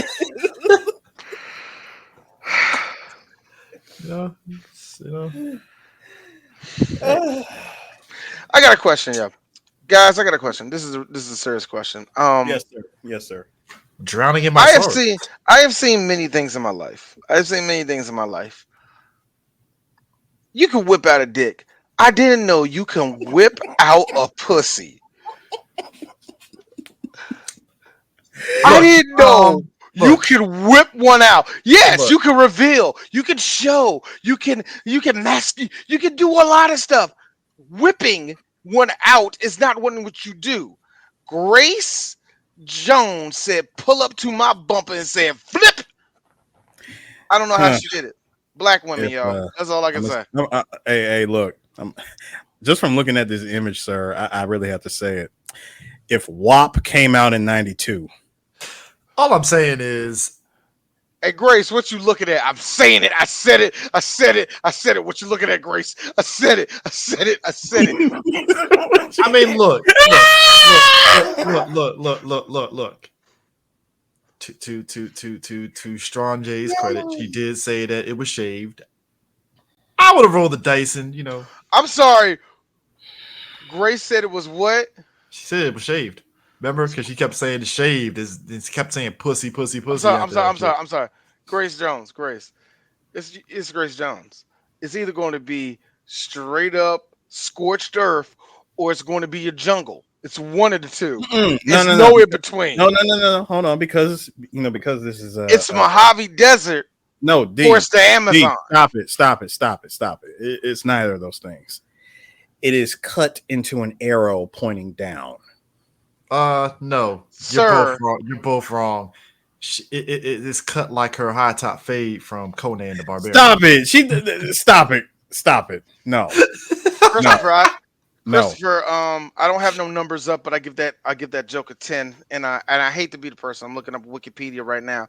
It says that it actually has the lyrics of "Pull Up to My Bumper" in German sketched out down there. So Well, it Very does wordy song. A very wordy song. So well, kudos to her. no. She would have her hit song at the time stamped on a 7-day weekend. David Bowie in the back. That's right, Grace Jones. Shout out to the movie Nigga, when she she has a walked out to her. Shout out to the movie when she walked out to the limo playing. Serious, pull up to my bumper is one of the nastiest auntie songs ever. Because the second you hear boom, doom, doom, doom, doom, boom, doom, boom, doom, boom, you just hear in your brain. You just see in your brain a black woman, huge ass, just swinging it, not really dancing, just swinging it. That's all you see, Bro. I would like for you to understand that during during that time of the movie, she had a tattoo on her left ass cheek that said Dolph was here. Good This for is you. high flight. Fine. Like This is on the inside of her thigh. Mr. Lundgren himself. Man, Lundgren and Dolph has lived a life, man. You know. I mean, bro, did y'all see that picture of them together? Hey, look, man. Yeah, years ago. Yes. Hey, man. Bruh, I want to know, like, what late 80s futuristic Dog. sex party were they going to? Dolph, Eris. It's called New York and we're German. my nigga What was, do you think it my was? nigga Well, was- he's Swedish. Look, man hold on. was- Hey, Eris, and this is Grace Jones. Is he white? He's invited. My man was Great. athletic. Look. As much as I get on some black women for this shit, no. Grace loved her white boys. Grace loved her My white. man was So I'm not mad. Athletic build, action star, chemical engineer, getting Blonde. bitches, just blonde, just that dude hitting all the check marks and shit, man. Red pill dudes back in the 80s would have jerked themselves off in excitement at seeing that motherfucker. I mean, yeah. I mean, let's be real, like No. I am. I'm not saying anything otherwise. I'm 100% agreeing with you, sirs. All I'm saying is, she's super French in this movie. oh yeah. I think it's interesting too that in the midst of all this, right? Nothing German. This is all Jamaican. So I just like how She is Jamaican American, sir. D was talking about the movie offline. So there's a point where Jacqueline and Marcus actually start fucking. And D was like, I could have went without seeing Eddie Murphy's O face. Thank you. I really wanted to see that. I didn't hear that shit. Like, goddamn. I really wanted to see his old face, young. I was asking for that. Oh man, bro. The fact that Eddie had to play the Don John route, like this man with the Don John route, because Yes, he did. it took him weeks.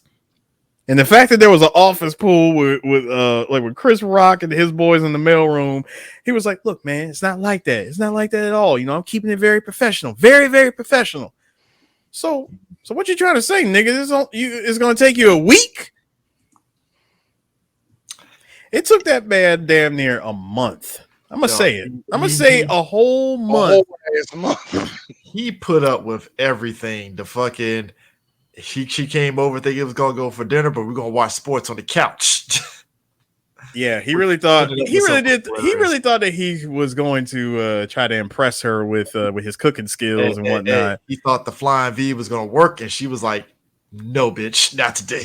Bro, no, he really thought by just mentioning that he put rosemary in his shit that that was somehow gonna make the panties come flying off. She's like, I'm sorry, Marcus. My mind is in a whole other place. The Knicks game is about to start. Like, can we go take this and watch it in the other room? Now, hold on. Now, you're a man. Sports. Yourself. No, like I'm just saying, you're a man. You like sports. You get a chick, gorgeous chick, that just happens to enjoy sports too. She doesn't even fake it. You don't even gotta try to like Jedi mind trick her into thinking that sports can be something that she can find entertaining. She is actually on her shit, and she actually, she likes the shit, right? Marcus felt so not defeated. No, he wasn't defeated, but he really had that look like, all right, this is really gonna take more work than I thought. This is more work than I thought it was gonna be. I thought I was gonna impress her with the dinner, and I'd have been in there. No, damn. What do I do? She enjoyed basketball. In fact, CJ, you can even you can admit this. Marcus let her go home probably with the worst case of blue balls ever. Dude, she blue balled that nigga for a month. I mean, Like most hardcore. dudes would have fucking tapped out. Not at the basketball thing. Fine, whatever, right? But it's like we said at the beginning, the shit with he spent $200 on tickets. Most niggas have been like, fuck this bitch. I'm going over No. here. See, the $200 on tickets, that was after he hit. Oh yeah, I forgot. Yeah. Because remember, after he hit, he really thought that, oh, I'm about to turn this into a like a monogamous thing. Like, I'm really into her. I really dig her. I'm like, no, dude, you are cupcaking right now. Okay, this is the cupcake phase. You finally got that ass, and now that you got it, you're all over it, trying to get it again. But guess what she's doing? Because she's the female version of you, she's gonna play the Jedi mind tricks games on you, and you don't even realize it. Bro, she did it from day one when they had the party and stuff, and he came up there saying, "Oh, you look nice." He's like, "Oh, Marcus, come on, cut the bullshit. What are we doing here, bro?" She's like, "If I came up to you and said the same thing, except I'm describing you, would you even believe me?" To be honest, yes, I would. But that's just Jet magazine, baby. He's like, I'm just saying that just because I'm built different. That's just how I am. I mean, just but like I think that it does kind of echo real life, because let's be real, like when somebody gets stuff flipped on them, they do. Some people do get flabbergasted, like they used my trick against me. I'm like, well, you kind of knew somebody was going to do that. Like, I mean, he was stunned. Like, damn. Like, how the hell did I get here? Yeah, like this ain't even my house, man. What were you doing?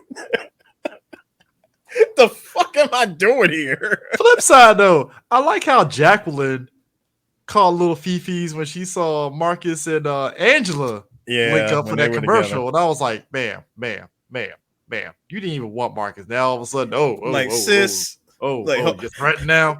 Wait, let me talk to you for a second, sis. After you decide to give it up to him, and this man went out of his way being fully sprung, you played with this man's mind and his heart. And fuck and and had him going complete goo goo gaga over you. You purposely went on a business trip for 3 weeks and then gave a bullshit explanation of, oh, the earliest time I'll be able to see you is on the 12th. 3 whole weeks from the day that you last smashed him. Fine, cool. You make him wait. All good. But then when you come back, you decide to do his same tricks on him by, number one, never calling. You don't call. I mean, come on, this is pre-internet. There was, you couldn't even get no pages, because let's be real, everybody's a top flight executive and shit. So what the fuck is a pager?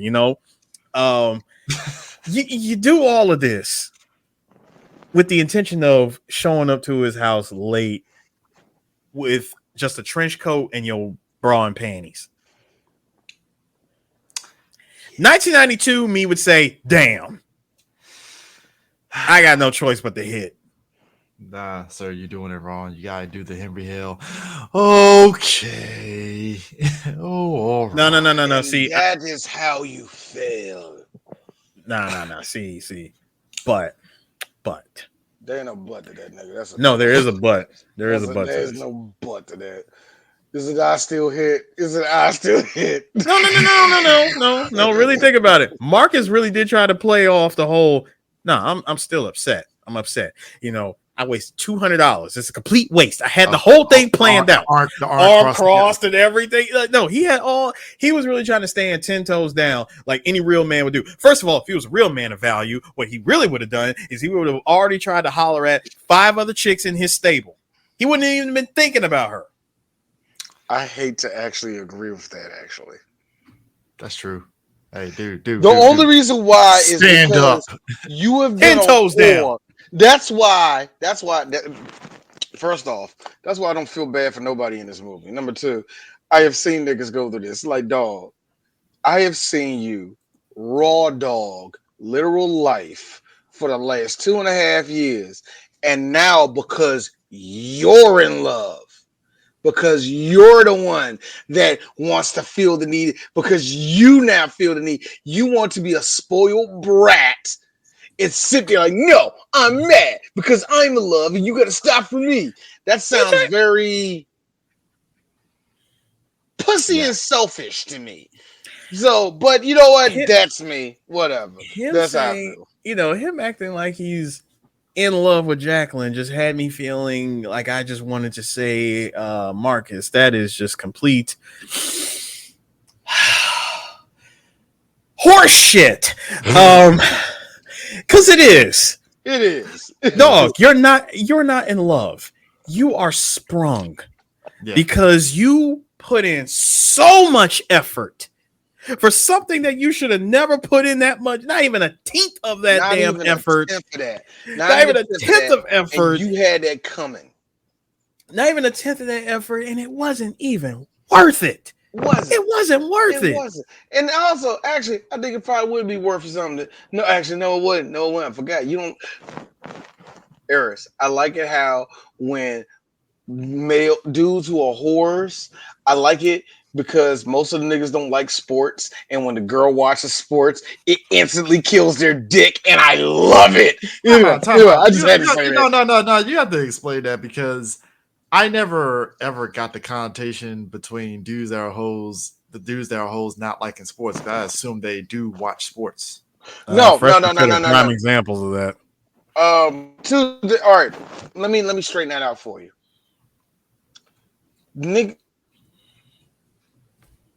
All right, let me straighten that out for you. There's two. There's what I just said, and the other one is ew. You like ugh. You like. Wait a minute. Am I? What? No, you good. No, you good now. I got you there for a quick second, but it's all good. I look. I don't know, man. I didn't see nothing about it. Anyway, I hate it when you do that, nigga. Because when you do that, I see nothing in the replay. So it's like, yo, what the fuck did you do? What is the surpluses, nigga? But anyway, no.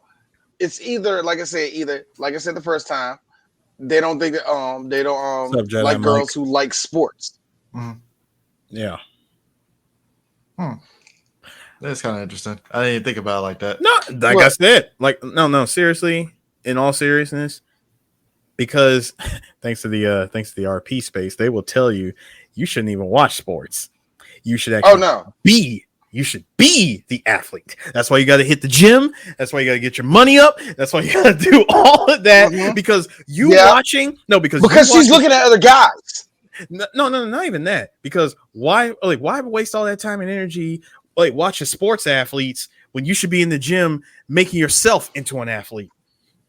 About the fact that I want to make myself look good because I'm healthy, not trying to be a fucking athlete. Whatever. This bullshit, Chris. You have height, so you already have the advantage. Okay, yeah, God already blessed you. God already blessed you. If that motherfucker if I was ever on that show and he said that, I would choke him out for that. Like, God bless me. I'm like, nigga, you got more money than me. Go fuck yourself, man. Like, seriously. I like how you're arguing with the Myron that is not here. That is so hilarious to me. It's like, nah. That's your best friend.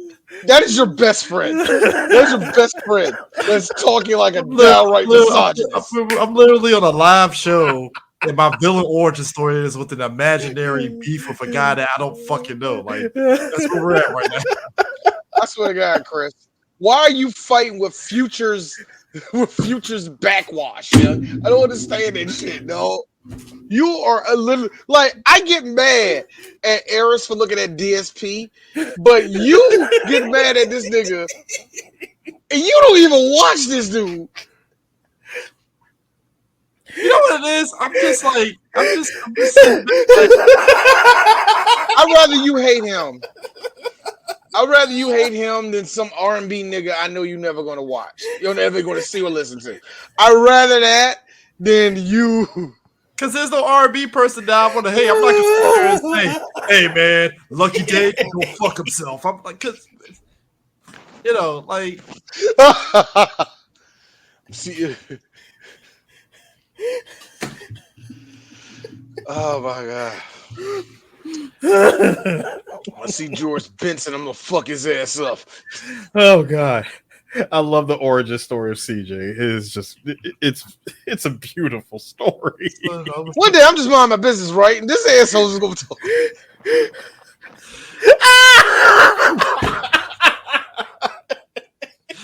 I mean, Jedi Mike got a point. I mean,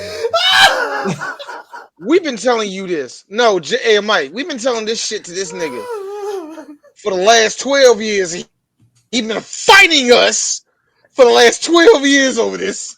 I mean, guys, I am literally imploding right now. It's just it's insane. D, every time you were no, D, Imploding here's the off of problem. what? No, D, here's the problem. Every time we say that to CJ, we both turn our backs. This nigga turns around with the WWE steel chair and just wails on us. Like, why are you hitting us for telling the truth? That was another sub joke. Sorry. Yeah. With me personally, it's more of Palpatine turning this nigga over to the dark side. That's all it is. Watch y'all. Is y'all gonna blink one day? You know what? Fuck Kevin Feige. Be an heiress. That's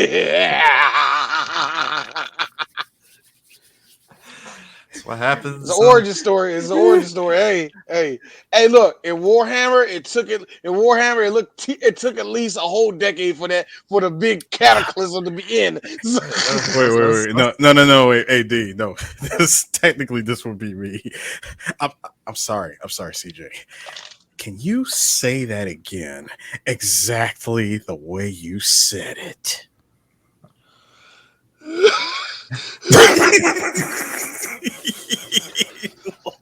What happens? You know what? No, it is funny. This is real fun. I have seen. Hey yo, we have seen Chris a poo for a lot of trash women. So this is fun for us. I mean, this is what happens when things. This is fun for us. This is what happens when. This is what happens when things aren't regulated. You know. I seen girls. Look, Chris. What you go like? What you want us to have sanctions now, CJ? Too late, nigga. This is 3 Black Keys, bitch. Ethan, you win, motherfucker.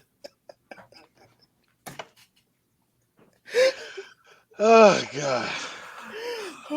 But nah. Oh god, draw the good people out there. Draw the good people out there. Like, subscribe, comment, leave us a heart. Leave us a heart. Hey, tell us how good we've been. Nah, there's nothing more funny to me though, if I'm gonna be real. Palate cleanser. Than a whole ass woman that is like jealous of an actual functioning relationship where two people are happy. That shit is hilarious to watch. Like, I can't believe they're having. If there's the red pill man is a problem, then the woman who is upset that positive things are happening to her friends is the equal to me. I think that's the equal. Both of y'all need to get laid and get a life. No. See, I understand that very well. I mean, look at me. Before, after. So I know what it means. Like, I know what it means to take a situation like this. Hey, to be fair, man, Marcus got a piece of Angela after talking some nerdy shit about Star Trek. Who knew? Dude, all it took was for Angela to say, "Oh, I love Star Trek." Girl, dude, listen, she was out in the first minute. Hey, blurred people in their 40s. Stop. That doesn't happen. Stop.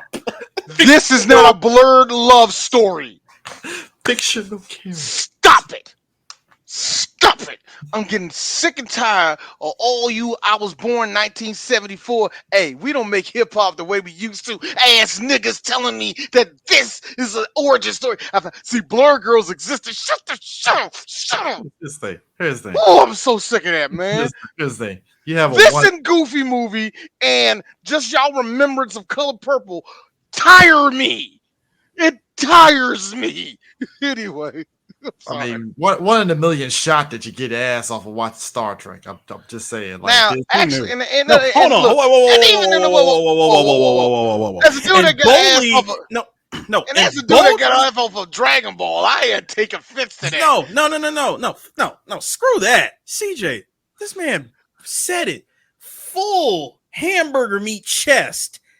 I'm a Trekkie. 1 minute rant real quick. There's something about how cool kids say some shit like that, and I'm gonna be real. Marcus is one of those cool kids. I'm like, Marcus, you probably saw 2 random episodes of Star Trek, and one of them was Kirk hooking up with Uhura, and that was it. Yeah, man, I saw all them episodes. No, you didn't. No, you didn't. Stop. Ass nigga. Stop. Because There's a lot of you. Nobody You know would what? ever publicly say I'm a Trekkie. Yo, there's a lot of you blurs that watch my show and instantly stop watching my show because I call your little bitch ass out for this shit. But look, dog, I don't care that you saw the first season of X-Men and then stop watching anything nerdy, okay? That doesn't communicate with me. I got jumped by niggas like you, okay? And then 3 weeks later, hey D, I'm trying to play Street Fighter over your house, man. So what you doing? Yeah, I had to deal with y'all niggas, all right? To which D said, kindly go fuck yourself. No. D was a pushover. Okay. You admitted it.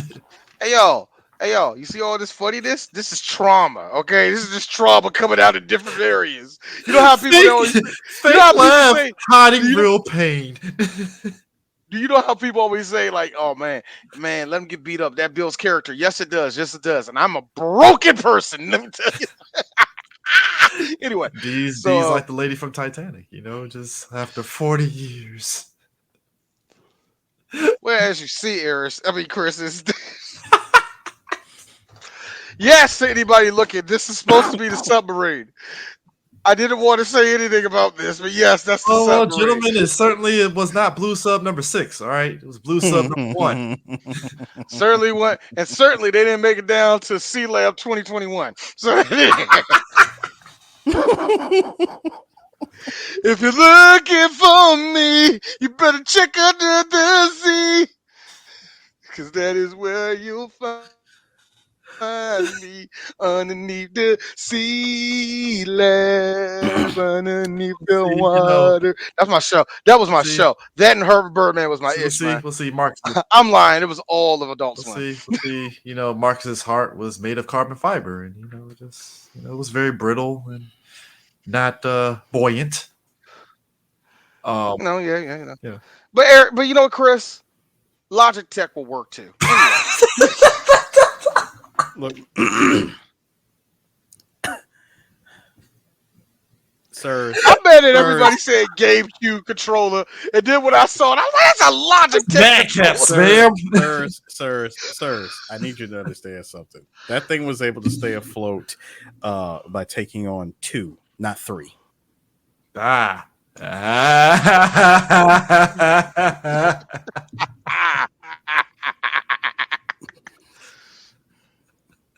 Camper World, folks. Titanic, folks. Titanic 3. Hey, y'all. Hey, to all of y'all. What's up, baby? Talk that shit now. She can stay afloat with 3. It's now 1508. 1503. Like 3 decks. She can stay afloat with 3 decks. Not.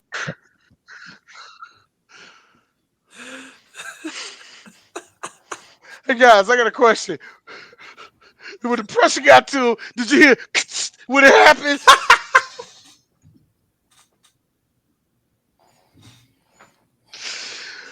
Ooh, I'm going to hell. I'm going to hell. All I heard was the steel pan from Commando. Boop, boop, boop, boop, boop.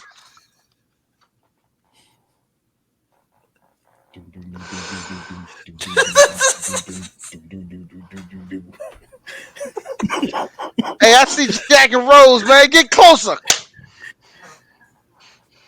Hey, man, the Navy did sit there and say they heard loud clanging sounds, so it had to be the Jamaican.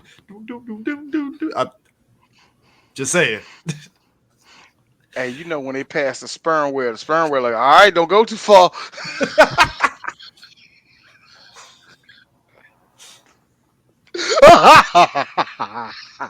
Anyway, No. I need look, One last, y'all. I hate it. I hate it. one last. When you touch the seaweed in Ninja Turtles underwater stage too many times.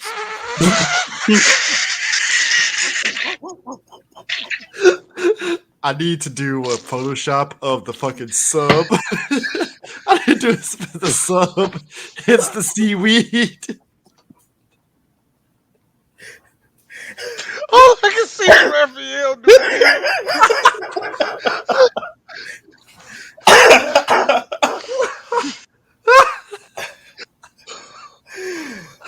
That fucking underwater level's the bane of my existence. But goddamn, who knew a sub could do that shit in real life? Let me man? tell you something. Nobody likes underwater levels. Period. Oh man, nobody likes underwater levels. Hey, look, man. I just hope in their last moments, God gave him a countdown. Classic element of physical comedy. Now comes the part where we throw our heads back and laugh. Ready? Ready!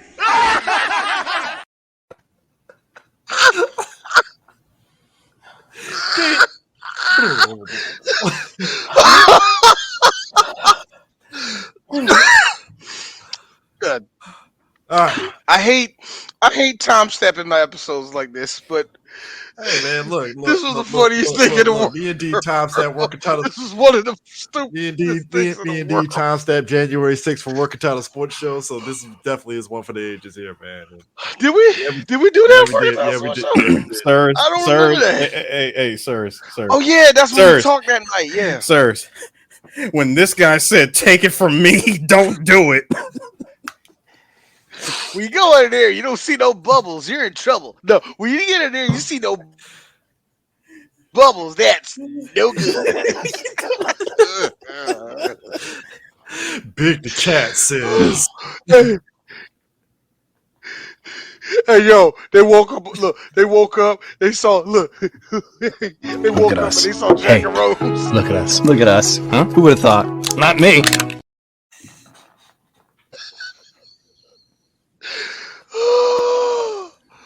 Ooh, like I said, I do not like time stamping my fucking episodes.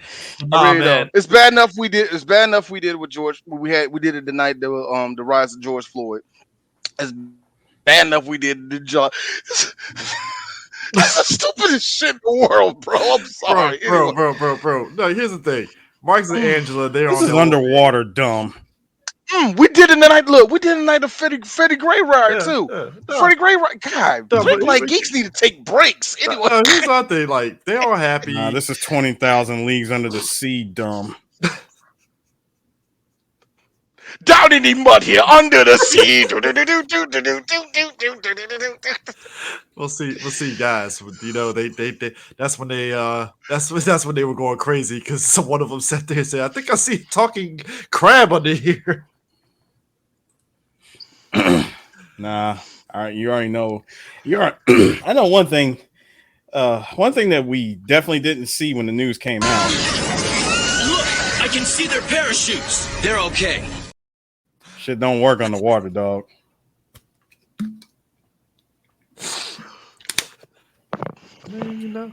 That ain't but that ain't my business. Hey, all I'm saying is, you know, James Cameron was like this to the sun. You're not that guy, pal. Trust me. You're not that guy. Okay. Okay? Are you? Absolutely. He really was. And James was shit. Not that guy, pal. Nah, not happening. Nah, but I like how like Marcus being on this downturn, Angela took her to the kids that she's teaching the youths. We need to stop it with this use. First of all, Hey, you the one that started it with you and your love of the Pesci is the one that started this crap. Oh no, sir. First Of of all, the whenever I hashtags. whenever I described the urban youth, if you will, I always said it as I don't see so and so teaching the youth at the local Y. Teaching karate. At the Yeah. But no, I mean, when my man was in his sad boy mode, I mean, like real sad boy mode. Angela decides to take him to her to her art classes, and let's be real here. When we saw Time Rewind Umar Johnson roll up with his painting, I laughed so hard at when he sat there and looked at Marcus like, "Assalamu alaikum, my brother," and then you hear Marcus, "Malaikum salam, Malaikum salam, man." Like I said, Time Rewind Umar Johnson. That kid grew up to be Dr. Umar Johnson. I mean, actually, that kid grew up to be on the show The Parenthood, and he was pretty below mediocre. Anyway, he got beat up as a kid. Reagan Gomez was the reason I watched that show. Come on, exactly. I think that was every. I think we knew the vibes. We knew what the deal was. Come on now. Shout out to that Reagan. one nigga. Oh man, Suzanne.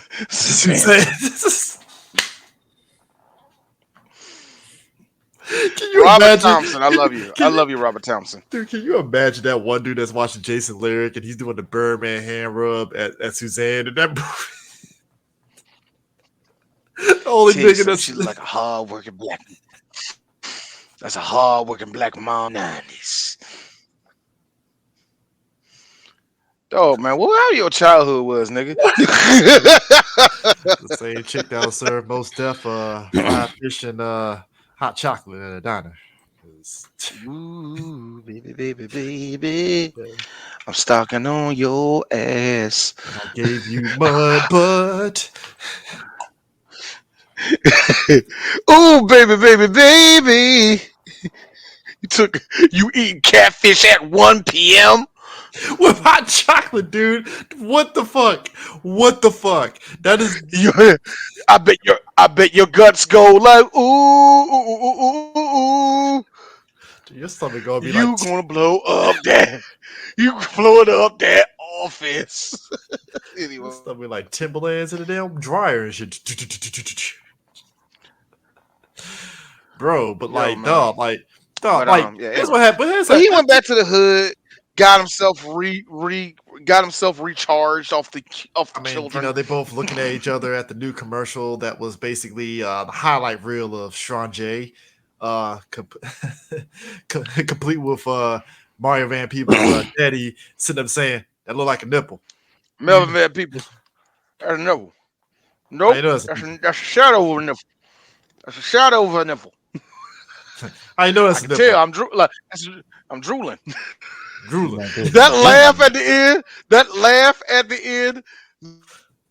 That was a real laugh from Eddie. I don't think Eddie was ready for that. Nigga said I'm drooling, bro. But they played the Strange highlight reel, and Strange was like, "All right, I like it. It's cool. And you know, Jacqueline and her. This is good. I mean, we. Yeah, we. You know, and Jacqueline is doing her Birdman. So how can I get these two lovebirds away? Time for me to basically pulling that shit that Bianca Lawson did in Say the Last Dance. Time for me to fuck this bitch up. Now here's the thing. I get. Now this is not D saying that women don't do this. Women connive like this all the time. Yes, they do. It just seems you could tell that the movie knew they had about 15 minutes left. You know what I mean? Yeah. It felt like there was a lot of we gotta hurry up and patch up these storylines. Make sure let's get Martin to invite David Marcus back over. And that was funny to me because I saw somebody I read a blog one time. Somebody destroyed this movie in a blog, and one of the parts that destroyed was this part saying men don't do it like that. I'm like, yeah, we do. Depending on the relationship, yeah, it's anywhere. In my opinion, it's anywhere between 2 weeks and 2 years of those men not talking to each other. I would say, and you know what I said, not talking to each other, meaning at the end of that shit, hey, bro, this, is what it is. You know what I mean? No, I would say this. First of all, when they was down at the pool hall and David freaking Gerard on his like no Gerard on his Full Metal Alchemist Maze Hughes tip of nigga figuring shit out within minutes. This Me nigga, and Angela ain't together. I had to do my thing and she was doing her thing. Da, da, da, da. I'm like, so what you're saying is that you wouldn't mind if she saw other people. of course. And hold on, and you clearly just said, please do your thing, like, because I'm gonna see other women. You can see other men. Your thing. Right when he said that, the look on his face, like, wow. Now, Chris, Eris, have y'all seen it? I have seen something like that in real life where, wow, he fucked her already, dog. And here's me, act like I don't know. Hey man, hey, it's okay. First of all, I don't know. First of all, that right there was Marcus fishing for ways to soften the blow of, do I tell this nigga or not? But I just better yet, how do I tell? That was movie clumsy. It was movie clumsy. Like, how do I tell this nigga without making him fully mad? Like, I don't want him, because I know we boys, but I know he's had no chance because, number one, Angela just told me that this nigga couldn't even hit it if he had a baseball bat. So I already know that they have never smashed, never even thought about smashing. And I would, hey, check this out. On some high value man shit, I fucked her while we fell asleep to Star Trek. I mean, look, my thing is this. I like how Gerard. I didn't even have to try. How is that? How was that high value? But you know what was crazy to me is like I like how Gerard's logic was like, well, I don't care if she fucks men, just not you. And I'm like, the audacity of you to really play that like who can she fuck shit. It's like, bro, come on. Like I'm not I sympathize with it for one main reason. Because I see women do this to each other all the goddamn time. Really? Women do this to each. Now I'll say do this to each other all the goddamn time. But let's put it this way: there's a group of women. Keisha the hoe. Keisha, I don't even fuck with that nigga no more. Oh, so can I fuck with him? I mean, I'm no girl. I'm just asking. Whatever. It's like anybody but her. Like, I don't even like that nigga, but you gonna go over to him, you gonna use him, you gonna fuck him, This happened with my Chris. We went through a whole movie with this. Jennifer's body was like this, nigga. Women do this a lot. Swim fan. So when men do this, swim fan. So when men do this shit, it's so funny to me because I feel bad for the dudes who are clueless. Like, those situations where a guy's been fucking his best friend's wife for like 5 years. Like, those are terrible. You know what I mean? Those guys, go to hell. Y'all terrible people. But when it's like a girl, y'all just both like, oh, she look good, and you get it first. Yeah, there's a difference between, dog, you snooze, you lose, and then, so you just gotta fuck everything I like. What do you mean? Nigga, that's all you have ever done. Okay, there are dudes that have lived underneath men like that. Like, dog, that was my ex. Like, that's your ex-girlfriend. I know. What was there a chance I might go back to her? What was there a chance? Maybe, hey, this ain't the right time. Maybe I'm gonna slow up and do the rest of this. I didn't need you there to intervene. Why? Because I know your 3 moves. Where's little? I know your 3 moves. Act sorry. Try to talk to the girl, build her up, fuck her, and then leave. And then you hop on the podcast 2 days later talking about high value men. That's why that's why I don't want you to touch her. That happens all the time. Yeah. I mean, that's, yeah. So, I mean, like, you know what? I'm mad Harrison chime in what I said. No. You're right. Like, I mean, you actually got it on that one, man. But I mean, but like you said, it is. That's, I mean, men there is really a difference. Maybe that's why I had that look. There is a difference between, yeah, dog, shut the fuck up. You didn't even talk to her. And then there's you had a couple dates. I don't know. I'm trying to work this thing out. I didn't talk to her in a week because she was fucking you. Wow, my nigga. And wait, sir. See, there is something I did want to add. First of all, when you made it abundantly clear in front of both of your parents, y'all both said that shit in unison, just friends, gay. Like I said, you notice I said I sympathize. It's lines like that, Eris, where I was like, nigga, you told the beast a long time ago that you had no claim over that. Zero. I mean, and look. I don't like the whole alpha beta thing because I don't think that's a thing. But there are niggas that act like alphas. We know who they are. You have to move before them. All I'm saying because is they will all the time. No, but D, all I'm saying is you on 3 separate occasions have talked yourself out of Pure Box. Exactly. Like you're about to get cute Halle Berry short haircut 1992 box. That being also said, I don't think Holly wanted him in the first place, though. No. She clearly didn't. I mean, you thought. No, let's not even bring that in. No, you see it from the very beginning of the movie. She was all about Marcus. Her attention was on Marcus. I mean, Marcus literally pushed them together at a party. And then hold on. And then when she said, "Well, you're interested in Jacqueline." I mean, I understand every guy's interested in her. I mean, come on, look at her. That was halfway a coping mechanism of, yeah, I know you want to get this guy. I know you're not really into me. I'm totally into you, but you're gonna that was a temperature check. You're gonna pretend like I don't really exist. In fact, you saw it. It could be because the way and you saw how he. This man took Gerard of all people. He took Gerard and just threw him in front of her. Like, here, y'all two talk. I'm gonna try to go get this high grade ass. Here's Gerard. Here's Gerard's gump ass. So you do like stuff and things? Stuff and things. Shout outs to Andrew. No, just speak your mind. Speak your mind. Shout outs to you Andrew. Watch Ronin Warriors? No, shout out to Andrew Lincoln. That's all I got. Hold on. D. 1992. So have you watched Akira? No, Akira. Do you watch Japanimation? No. So you got to say it fully wrong because it's the early 90s and niggas didn't know it. You got to go like this. So you ever seen that? You ever seen this cartoon movie called Eureka?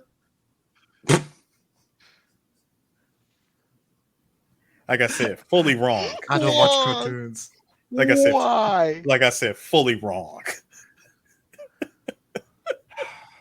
Akira.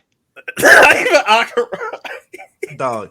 But I also just love too how like Mark is like a nigga. Dominican. I want to say, can I get the new Dominican Republic?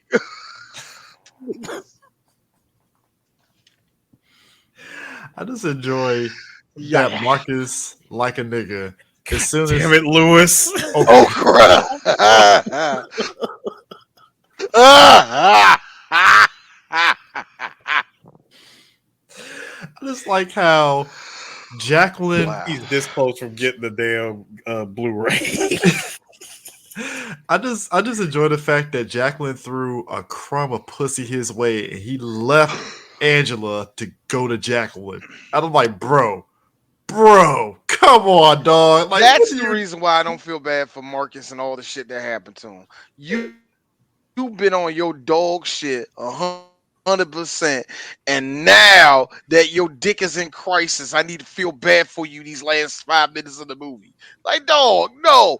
And the thing that got me was when the second Robin Givens turned off the lights in the whole foyer, I was like, he's gonna fuck her. He's gonna let Holly know, and he's gonna get away with it. Now, tell me that this is written by a man that did it. Tell me this is written by a man without telling me. No. Like, good Lord, I hated it, man. This is the best part, though. This is, honest to God, the best part. See, where he fucked up as a supposed high value man is you're never supposed to let a woman stay in your house if you're just treating her as just like a side NPC, basically. I mean, but that's on top of the fact that besides him sleeping with Jacqueline, it was the part that he was on the phone and he downplayed that shit with Angela and she's like right there. I'm like, bro. Yeah, it's almost she just stopped by. I'm like, nigga, she's been living at your house, bro.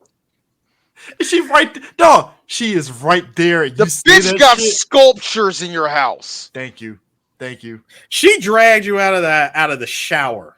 She has her own. She has her own toothbrush in your bathroom, bro. And all hold up. And again, and all it took was for you to smash after Star Trek. Dog. It's just like, dude. That's where you feel. That's where you feel. She's an earshot, and you say that shit, but she's right there. Like, no. See. I want y'all to understand this as well. Y'all do realize that this movie should have ended when he smashed her at Star Trek. Happily ever after. Yeah. All doing good. That should have been the credits. So what this movie did was it did this thing where Angela ends up taking her power back. We need a third act breakup. So we got 15 minutes. She literally takes a job, gets a promotion. Marcus gets with Jacqueline, and then he ends up realizing, damn, my dick ain't getting hard for Jacqueline anymore. Guess I don't like her. It's he had what most alcoholics call a moment of clarity. Not even post nut clarity, because there was no nut that even occurred. No. So this was just a moment of clarity where he said, "No, I can't do this. We gotta stop." Like, what? What are you talking about? I am totally in love with someone. Oh, Marcus, you're not in love. Like, no, she knew. She was like, "Oh, it's Jack." I'm like, "Oh, it's Angela, huh?" Yeah, it is. No, I'm genuinely, honest to God, in love with her. Well, Marcus, if you're in love with her, then what are you doing here with me? Pregnant. Pause. Exactly. And he dipped. That's right, Marcus. You showed your worth. Okay. I have to say this. I know what you're thinking. Yes, this happens to men all the time. Deal with it, side chick who got left. This is what happens when you put. This is what happens when you put. Now, yes. D will say it's 50-50 on the man being rewarded afterwards, but that's not what we're talking about. That we have a moment of clarity. Men have that all the time, and we have that sometimes mid-stroke, and we go, wait, no, I'm out of here, doop, and run off. That happens, bro. So you know what? I just like the fact that it really hit him like, no. Did you know that in the script though, it originally wasn't written that Marcus made the decision. It was basically it was the woman it was basically going to be a situation where Hallie comes to him. And so what ended up happening was Reggie was like, no, we're not going to do this, because from Reggie's point of view, he was like, no, we need to emphasize that it's Marcus making the fucking decision. We're not going to have the women coming to him. He's like, no, Marcus needs to make this fucking decision. And I was like, you know what? That makes sense, because it's like it does. He needs to make that decision. Now, yeah, it's stupid, like you said, how it ends, but it's like, well, at least he's making the decision instead of just. Look, now I'm not against that. I'm not against none of the moves. It's just that when we look at how it's structured, this is not, like I said, the movie had to be a movie, so it had to end like this. You know what I mean? You're never going to have a romantic comedy that's going to end on the dude getting their heart broken, dude, or the women not getting nothing at all. That's never going to fucking happen. So yeah, shenanigans of a movie have to fucking happen, and people got to be a little bit stupid in order to allow some things to happen. So I'm not knocking that. What I'm knocking is the fact that, good God, we can never find a good. I don't know if we can really find a good example of where the women have a full flex and it sounds like a woman without it being sarcastic or stomping a man's nuts into the ground. You know what I mean? So I like the more realistic thing of this one would have been they would have had a kiss and like, let's take our time. Mm-hmm. You know, blah, blah, blah, blah, blah. This one, I can't breathe without you. I'm scared. Oh, shut the fuck up, the both of you. And it's like, yo, that line, Chris, I can't breathe. Like, that only works with people that have been in a long-term relationship. Don't do that. Here's the thing. And that's the thing, because it goes. That screams we're breaking up 5 months from now, man. That's what that sounds like. It goes from that moment to like before the end credits go, both of them joking around about who's moving in with who and where to go. Oh, I'm gonna live here, and I'm like, I believe you. That should have been the ending right there instead of I'm afraid. I'm like, Really? But you were saying I it's like also hated how this nigga used the same fucking move that he used at the very beginning of the movie. What, D? Use the prop. He threw them 2 kids up in that joint. it's like, hey, you haven't been back in class, and we got a new teacher. Well, who's the new teacher? Bam, Eddie Murphy. She's like, oh wow, real life, D. What would have happened? Security, could you get Mr. Mark? like I said again, my knock is not on. No. What had to happen? It's a fucking romantic comedy. Wait. It's supposed to end like. Wait. That's all I wanted to explain. Wait a second. Security, Mr. Graham beat me. Marcus in the end credits.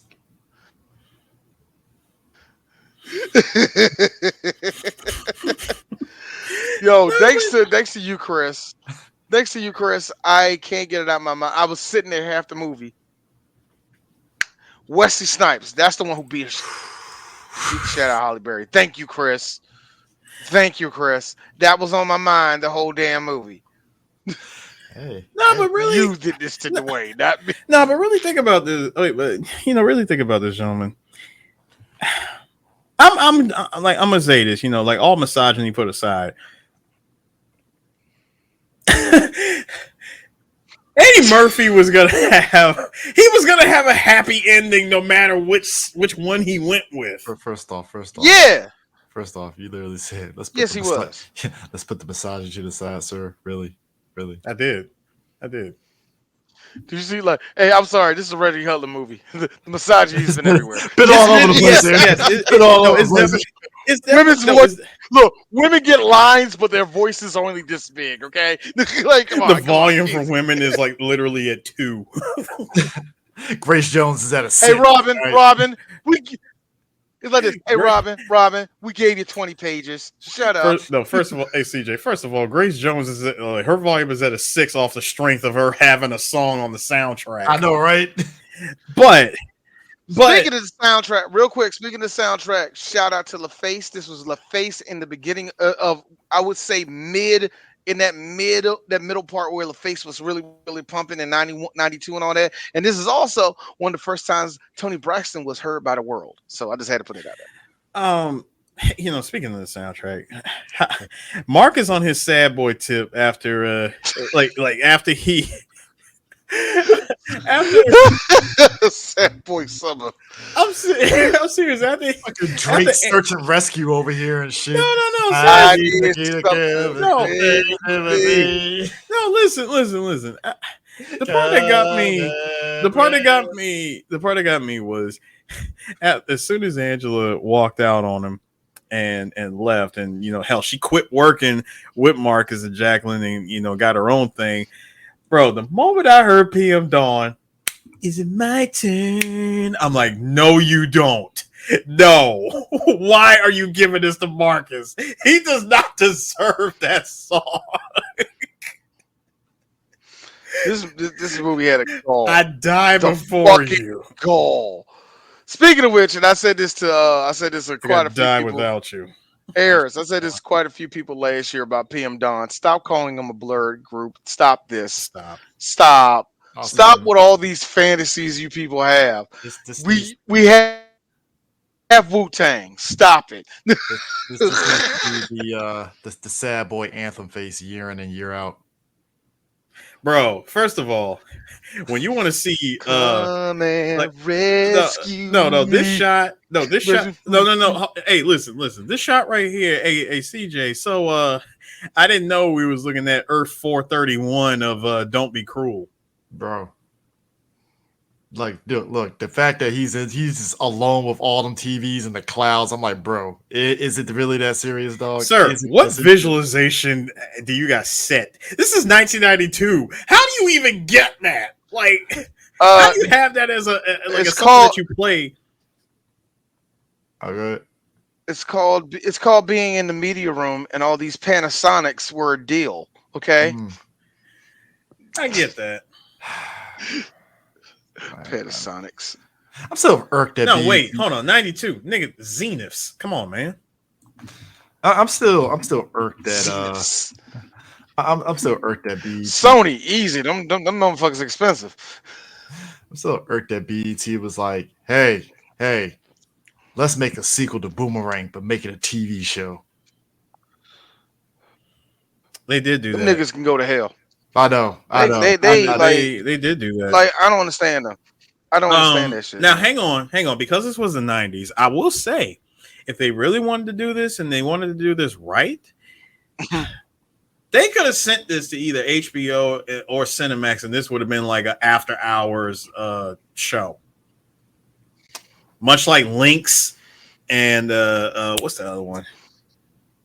Like all them, the shows that would come on Skinemax and stuff. Not even there would be like hints of softcore porn, that sort of thing for Boomerang. This could have totally been a show. This could have been a late night show on Showtime or HBO. Hell, even Skinemax. Let's keep it a buck. It's true. This is true. All you had to do was just get the right writers. The problem is even if you had the right writers, the right producer, the right director, it's the critics. The critics still just couldn't believe that well-to-do black people out here having sexy time adventures being high-level like advertising executives. Sexy time adventures. I'm just saying they couldn't see. I'm just saying this shit wouldn't last. It wouldn't get past 13 episodes of the first season. This shit would have got canceled within a year. Hey, I said Boomerang TV series apparently got 3 seasons so far. I mean, come on, Soul Food had its own TV series. That shit ran for a while. I was shocked. It was. I was shocked. Soul Food had a hot run. Lynx was on for a good minute. Sorry, Lynx is very, very old Gen X show. Oh, it is. It is. But it made the rounds, dog. It made its rounds. It made its rounds in the 90s. What's starting to question your age, Aries. We keep bringing up Lynx and shit. I'm like, I'm gonna stay bringing. Nigga, I got this shit on tape, sir. That's how old I am. Got a lot of stuff on tape. I do. I got history, my dog. Yeah, thank you, Lewis. That was another one. Barbershop even had a TV series, and but that didn't go as long as Soul Food, though. It didn't. It barely got through. But I think it only went through I thought so. Only 2 seasons. Yeah. Very short-lived. Omar Gooding was trying to make something happen with that. He tried. I give him credit. He really tried. But no, I mean, look, we've talked at length on movie soundtracks, and this shit went triple platinum. It only took like 3 years for it to hit triple platinum status. Damn, that's like that's like it hit every year. Like it hit gold really quick, but it literally took 3 years before it finally hit triple platinum status. So that was like it's called Boys to Men. Boys to Men. I think everybody had a hand in it, but yeah, ultimately it did come down to Boys to Men. I mean, that End of the Road was everywhere. End of the Road was a freaking monster. End of the Road wasn't like End of the Road was a monster. Like it was a monster for real, but let's be really real here.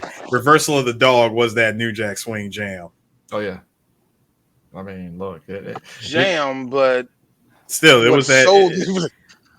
It was that. Whatever. It's that song that you were hearing in the club, man. No, but I will say this though. There was another aspect too. We talked about this, that is, with the music and all that stuff. The fashion in this movie was like crazy. That was peak 90s right there. I will definitely side with you on that, sir. I mean, come on. Eddie was rocking that. The red suit. That's look. That's the signature look. That's like Ryu from Street Fighter. You just get the white gi. Oh, I'm sorry, what? It's the white gi and all that. It's like, hey, if there was an Eddie picture of what is Eddie's signature look? Boom, Boomerang. There it is. Next to Beverly Hills Cop. His signature early 90s look. That most definitely. Oh yeah. Next to his Beverly Hills Cop look from 2. I was going to say it's still the Lions jacket. I think the Lions jacket beat it out. No, that was his look from. No, that was definitely his look from the 80s. I'm sorry, we said 90s. I said 90s. Oh, yeah, 90s. Oh, no, I know what it is. Sherman Klump. No, that's early 2000s. No, that was 90s. No, 90s. That was 97. Late 90s. No, still 90s. Nah, we're going with Boomerang. Chris, this is why Chris gets jumped. This is why. Look, Chris. I hope your knees fail, and you got to be 5'8" for the rest of your life. I hope that. This is how I win. Oh no, I'm saying, I'm just simply saying, if we really, you want a happy medium, CJ, Vampire in Brooklyn. His Maximilian look. All right, we always run down the weekend. This came out 4th of July weekend. Came in number 3 behind. Actually, it was funny. It was technically kind of a 3-way tie. It tied Batman Returns, A League of Their Own, and Boomerang. They were all kind of. This is how Eddie felt after learned. Say that again. Batman Returns. It was still number 1 on its 3rd week, but it technically kind of tied with A League of Their Own and Boomerang on that first weekend box office because it was like by a slim margin, Batman Returns won, but it was super slim. Hey Chris, this is how Eddie felt when he saw the dailies come in. Bro. A nigga. No, I can already hear Eddie right now. A nigga in a bat suit beating a movie and women. I gotta be honest with you. I think Eddie planned for Batman to beat him. You know what I mean? I don't think there was no standard. He's like this, man. Shit, man. Bruce Wayne gonna kick my ass. You knew he knew that. He knew that. Chris. No, and he also. I'm sorry, Chris, to answer your question. That is Francine Jameson Tanchuk was the costume designer. Just to run down real quick what she did, she has been a costume designer on Glory, White Man Can't Jump. After this, Distinguished Gentleman, Sister Act 2, Virtuosity. I'm just skipping at this point. She did the Temptations movie. She also did Big Mama's House, Kingdom Come, Hardball. She did The Wire, Get Rich or Die Trying, the Garfield movie, A Tale of Two Kittens, and Birth of a Nation, which means that she worked with my sister. Anyway, All Eyes on Me, that terrible movie, Roman Israel, and the last movie she did, Emancipation. So ever since I met Ruth Carter, I have to give respect to black costume designers. I was about to say I thought Ruth Carter did Boomerang. That's why I checked. I swear I thought Ruth Carter did Boomerang. I was like, but Miss Francine, shout out to you. I never heard your name before. You've been attached to some shit. So shout out to that. Anyway, I'm sorry. I had to put that out there. The other thing, again, him finding out this movie coming out in 3rd, he's still having nightmares. I still can't believe I said no to Who Framed Roger Rabbit. That good old jolly Bob Hoskins. You know what? The only thing nigga took my the character's name was named after me, Eddie Valiant. I can only imagine Eddie Murphy not caring about none of that, because a lot of the shit that we heard Eddie could have been in, ultimately we heard was they was either going to fuck him over on money, or they was going to get him to doing some shit he didn't want to do, which is why we got Eddie Murphy Productions. So it's a weird give and take. It's a really weird, no, for real, Eris. It's a really weird give and take, because remember, when he first started that they were ready to dump him in the garbage can. They were ready, because remember, he got caught with that trans woman and all the rest of that shit. Yeah, they were ready to dump him. I know they were, but I'm talking about this is long before all that shit. No. That they were ready to dump him back then, because back then, especially after Beverly Hills Cop 2, look it up, they were getting sick of this nigga. Yeah, he's making money. Listen, tired of him. No, D. This is the same thing that happens to like every major black celebrity. Everybody goes through this. Eddie went through it. Michael Jackson went through it. It's something about when you're hot in the early 80s and somehow your hot streak goes into the late 80s and into the 90s. Oh yeah. They get sick of you. What are you talking about? We saw it with Craig Robinson. No, it's called fatigue. No, nigga, shut up. It's called fatigue, okay? Like when they get sick of your ass. It's the same thing I see Craig Robinson. No, White folk got tired of him. That's That what was I'm sad. saying. That's exactly what I'm saying. Is that fatigue hits, and nigga, they get sick of you, and they start shunning you. They start shunning you with awards. They start shunning you with the movies. You can put out fucking gold Oscar level stuff, and they'll still say, the award goes to Indiana Jones and the Last Crusade.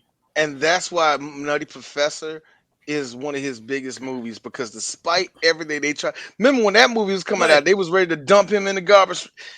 So They were ready to dump him, but I still say, because remember, Beverly Hills Cop 2 came out the same year as Who Framed Roger Rabbit. But let's be real. In the grand scheme of it all, though, it's kind of one of those things where, in novelty, it would have been nice, but maybe it was kind of like one of those, like, well, he didn't get it, but he did get something else in return to offset. It's not even.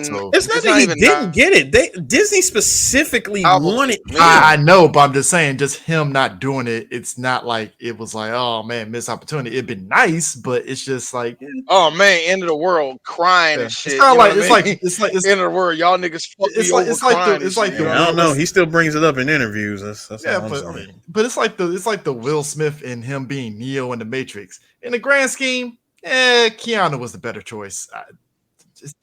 That is to me. That's Nick Cage going, I could have been Superman. Could have, sir.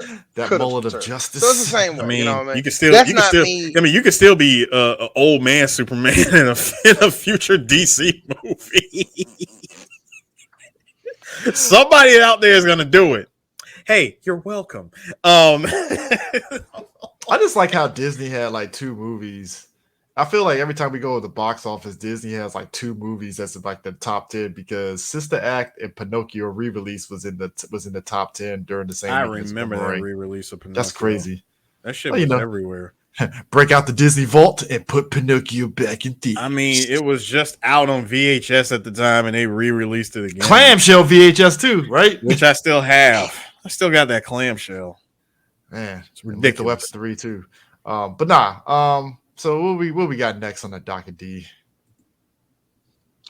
All right, Chris, your choice is your choice. Well, I mean, not your choice, but are we going to keep it going, or are we going to do an action movie? When I say keep it going, meaning we're doing a sequel. So we're going to do a sequel. We're doing an action movie. Keep it going. Eris, 1, 2, or 3?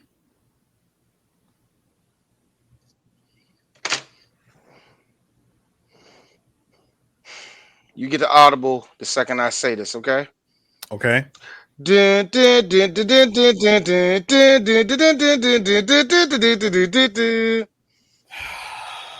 We just made Chris happy. Ran up them stairs.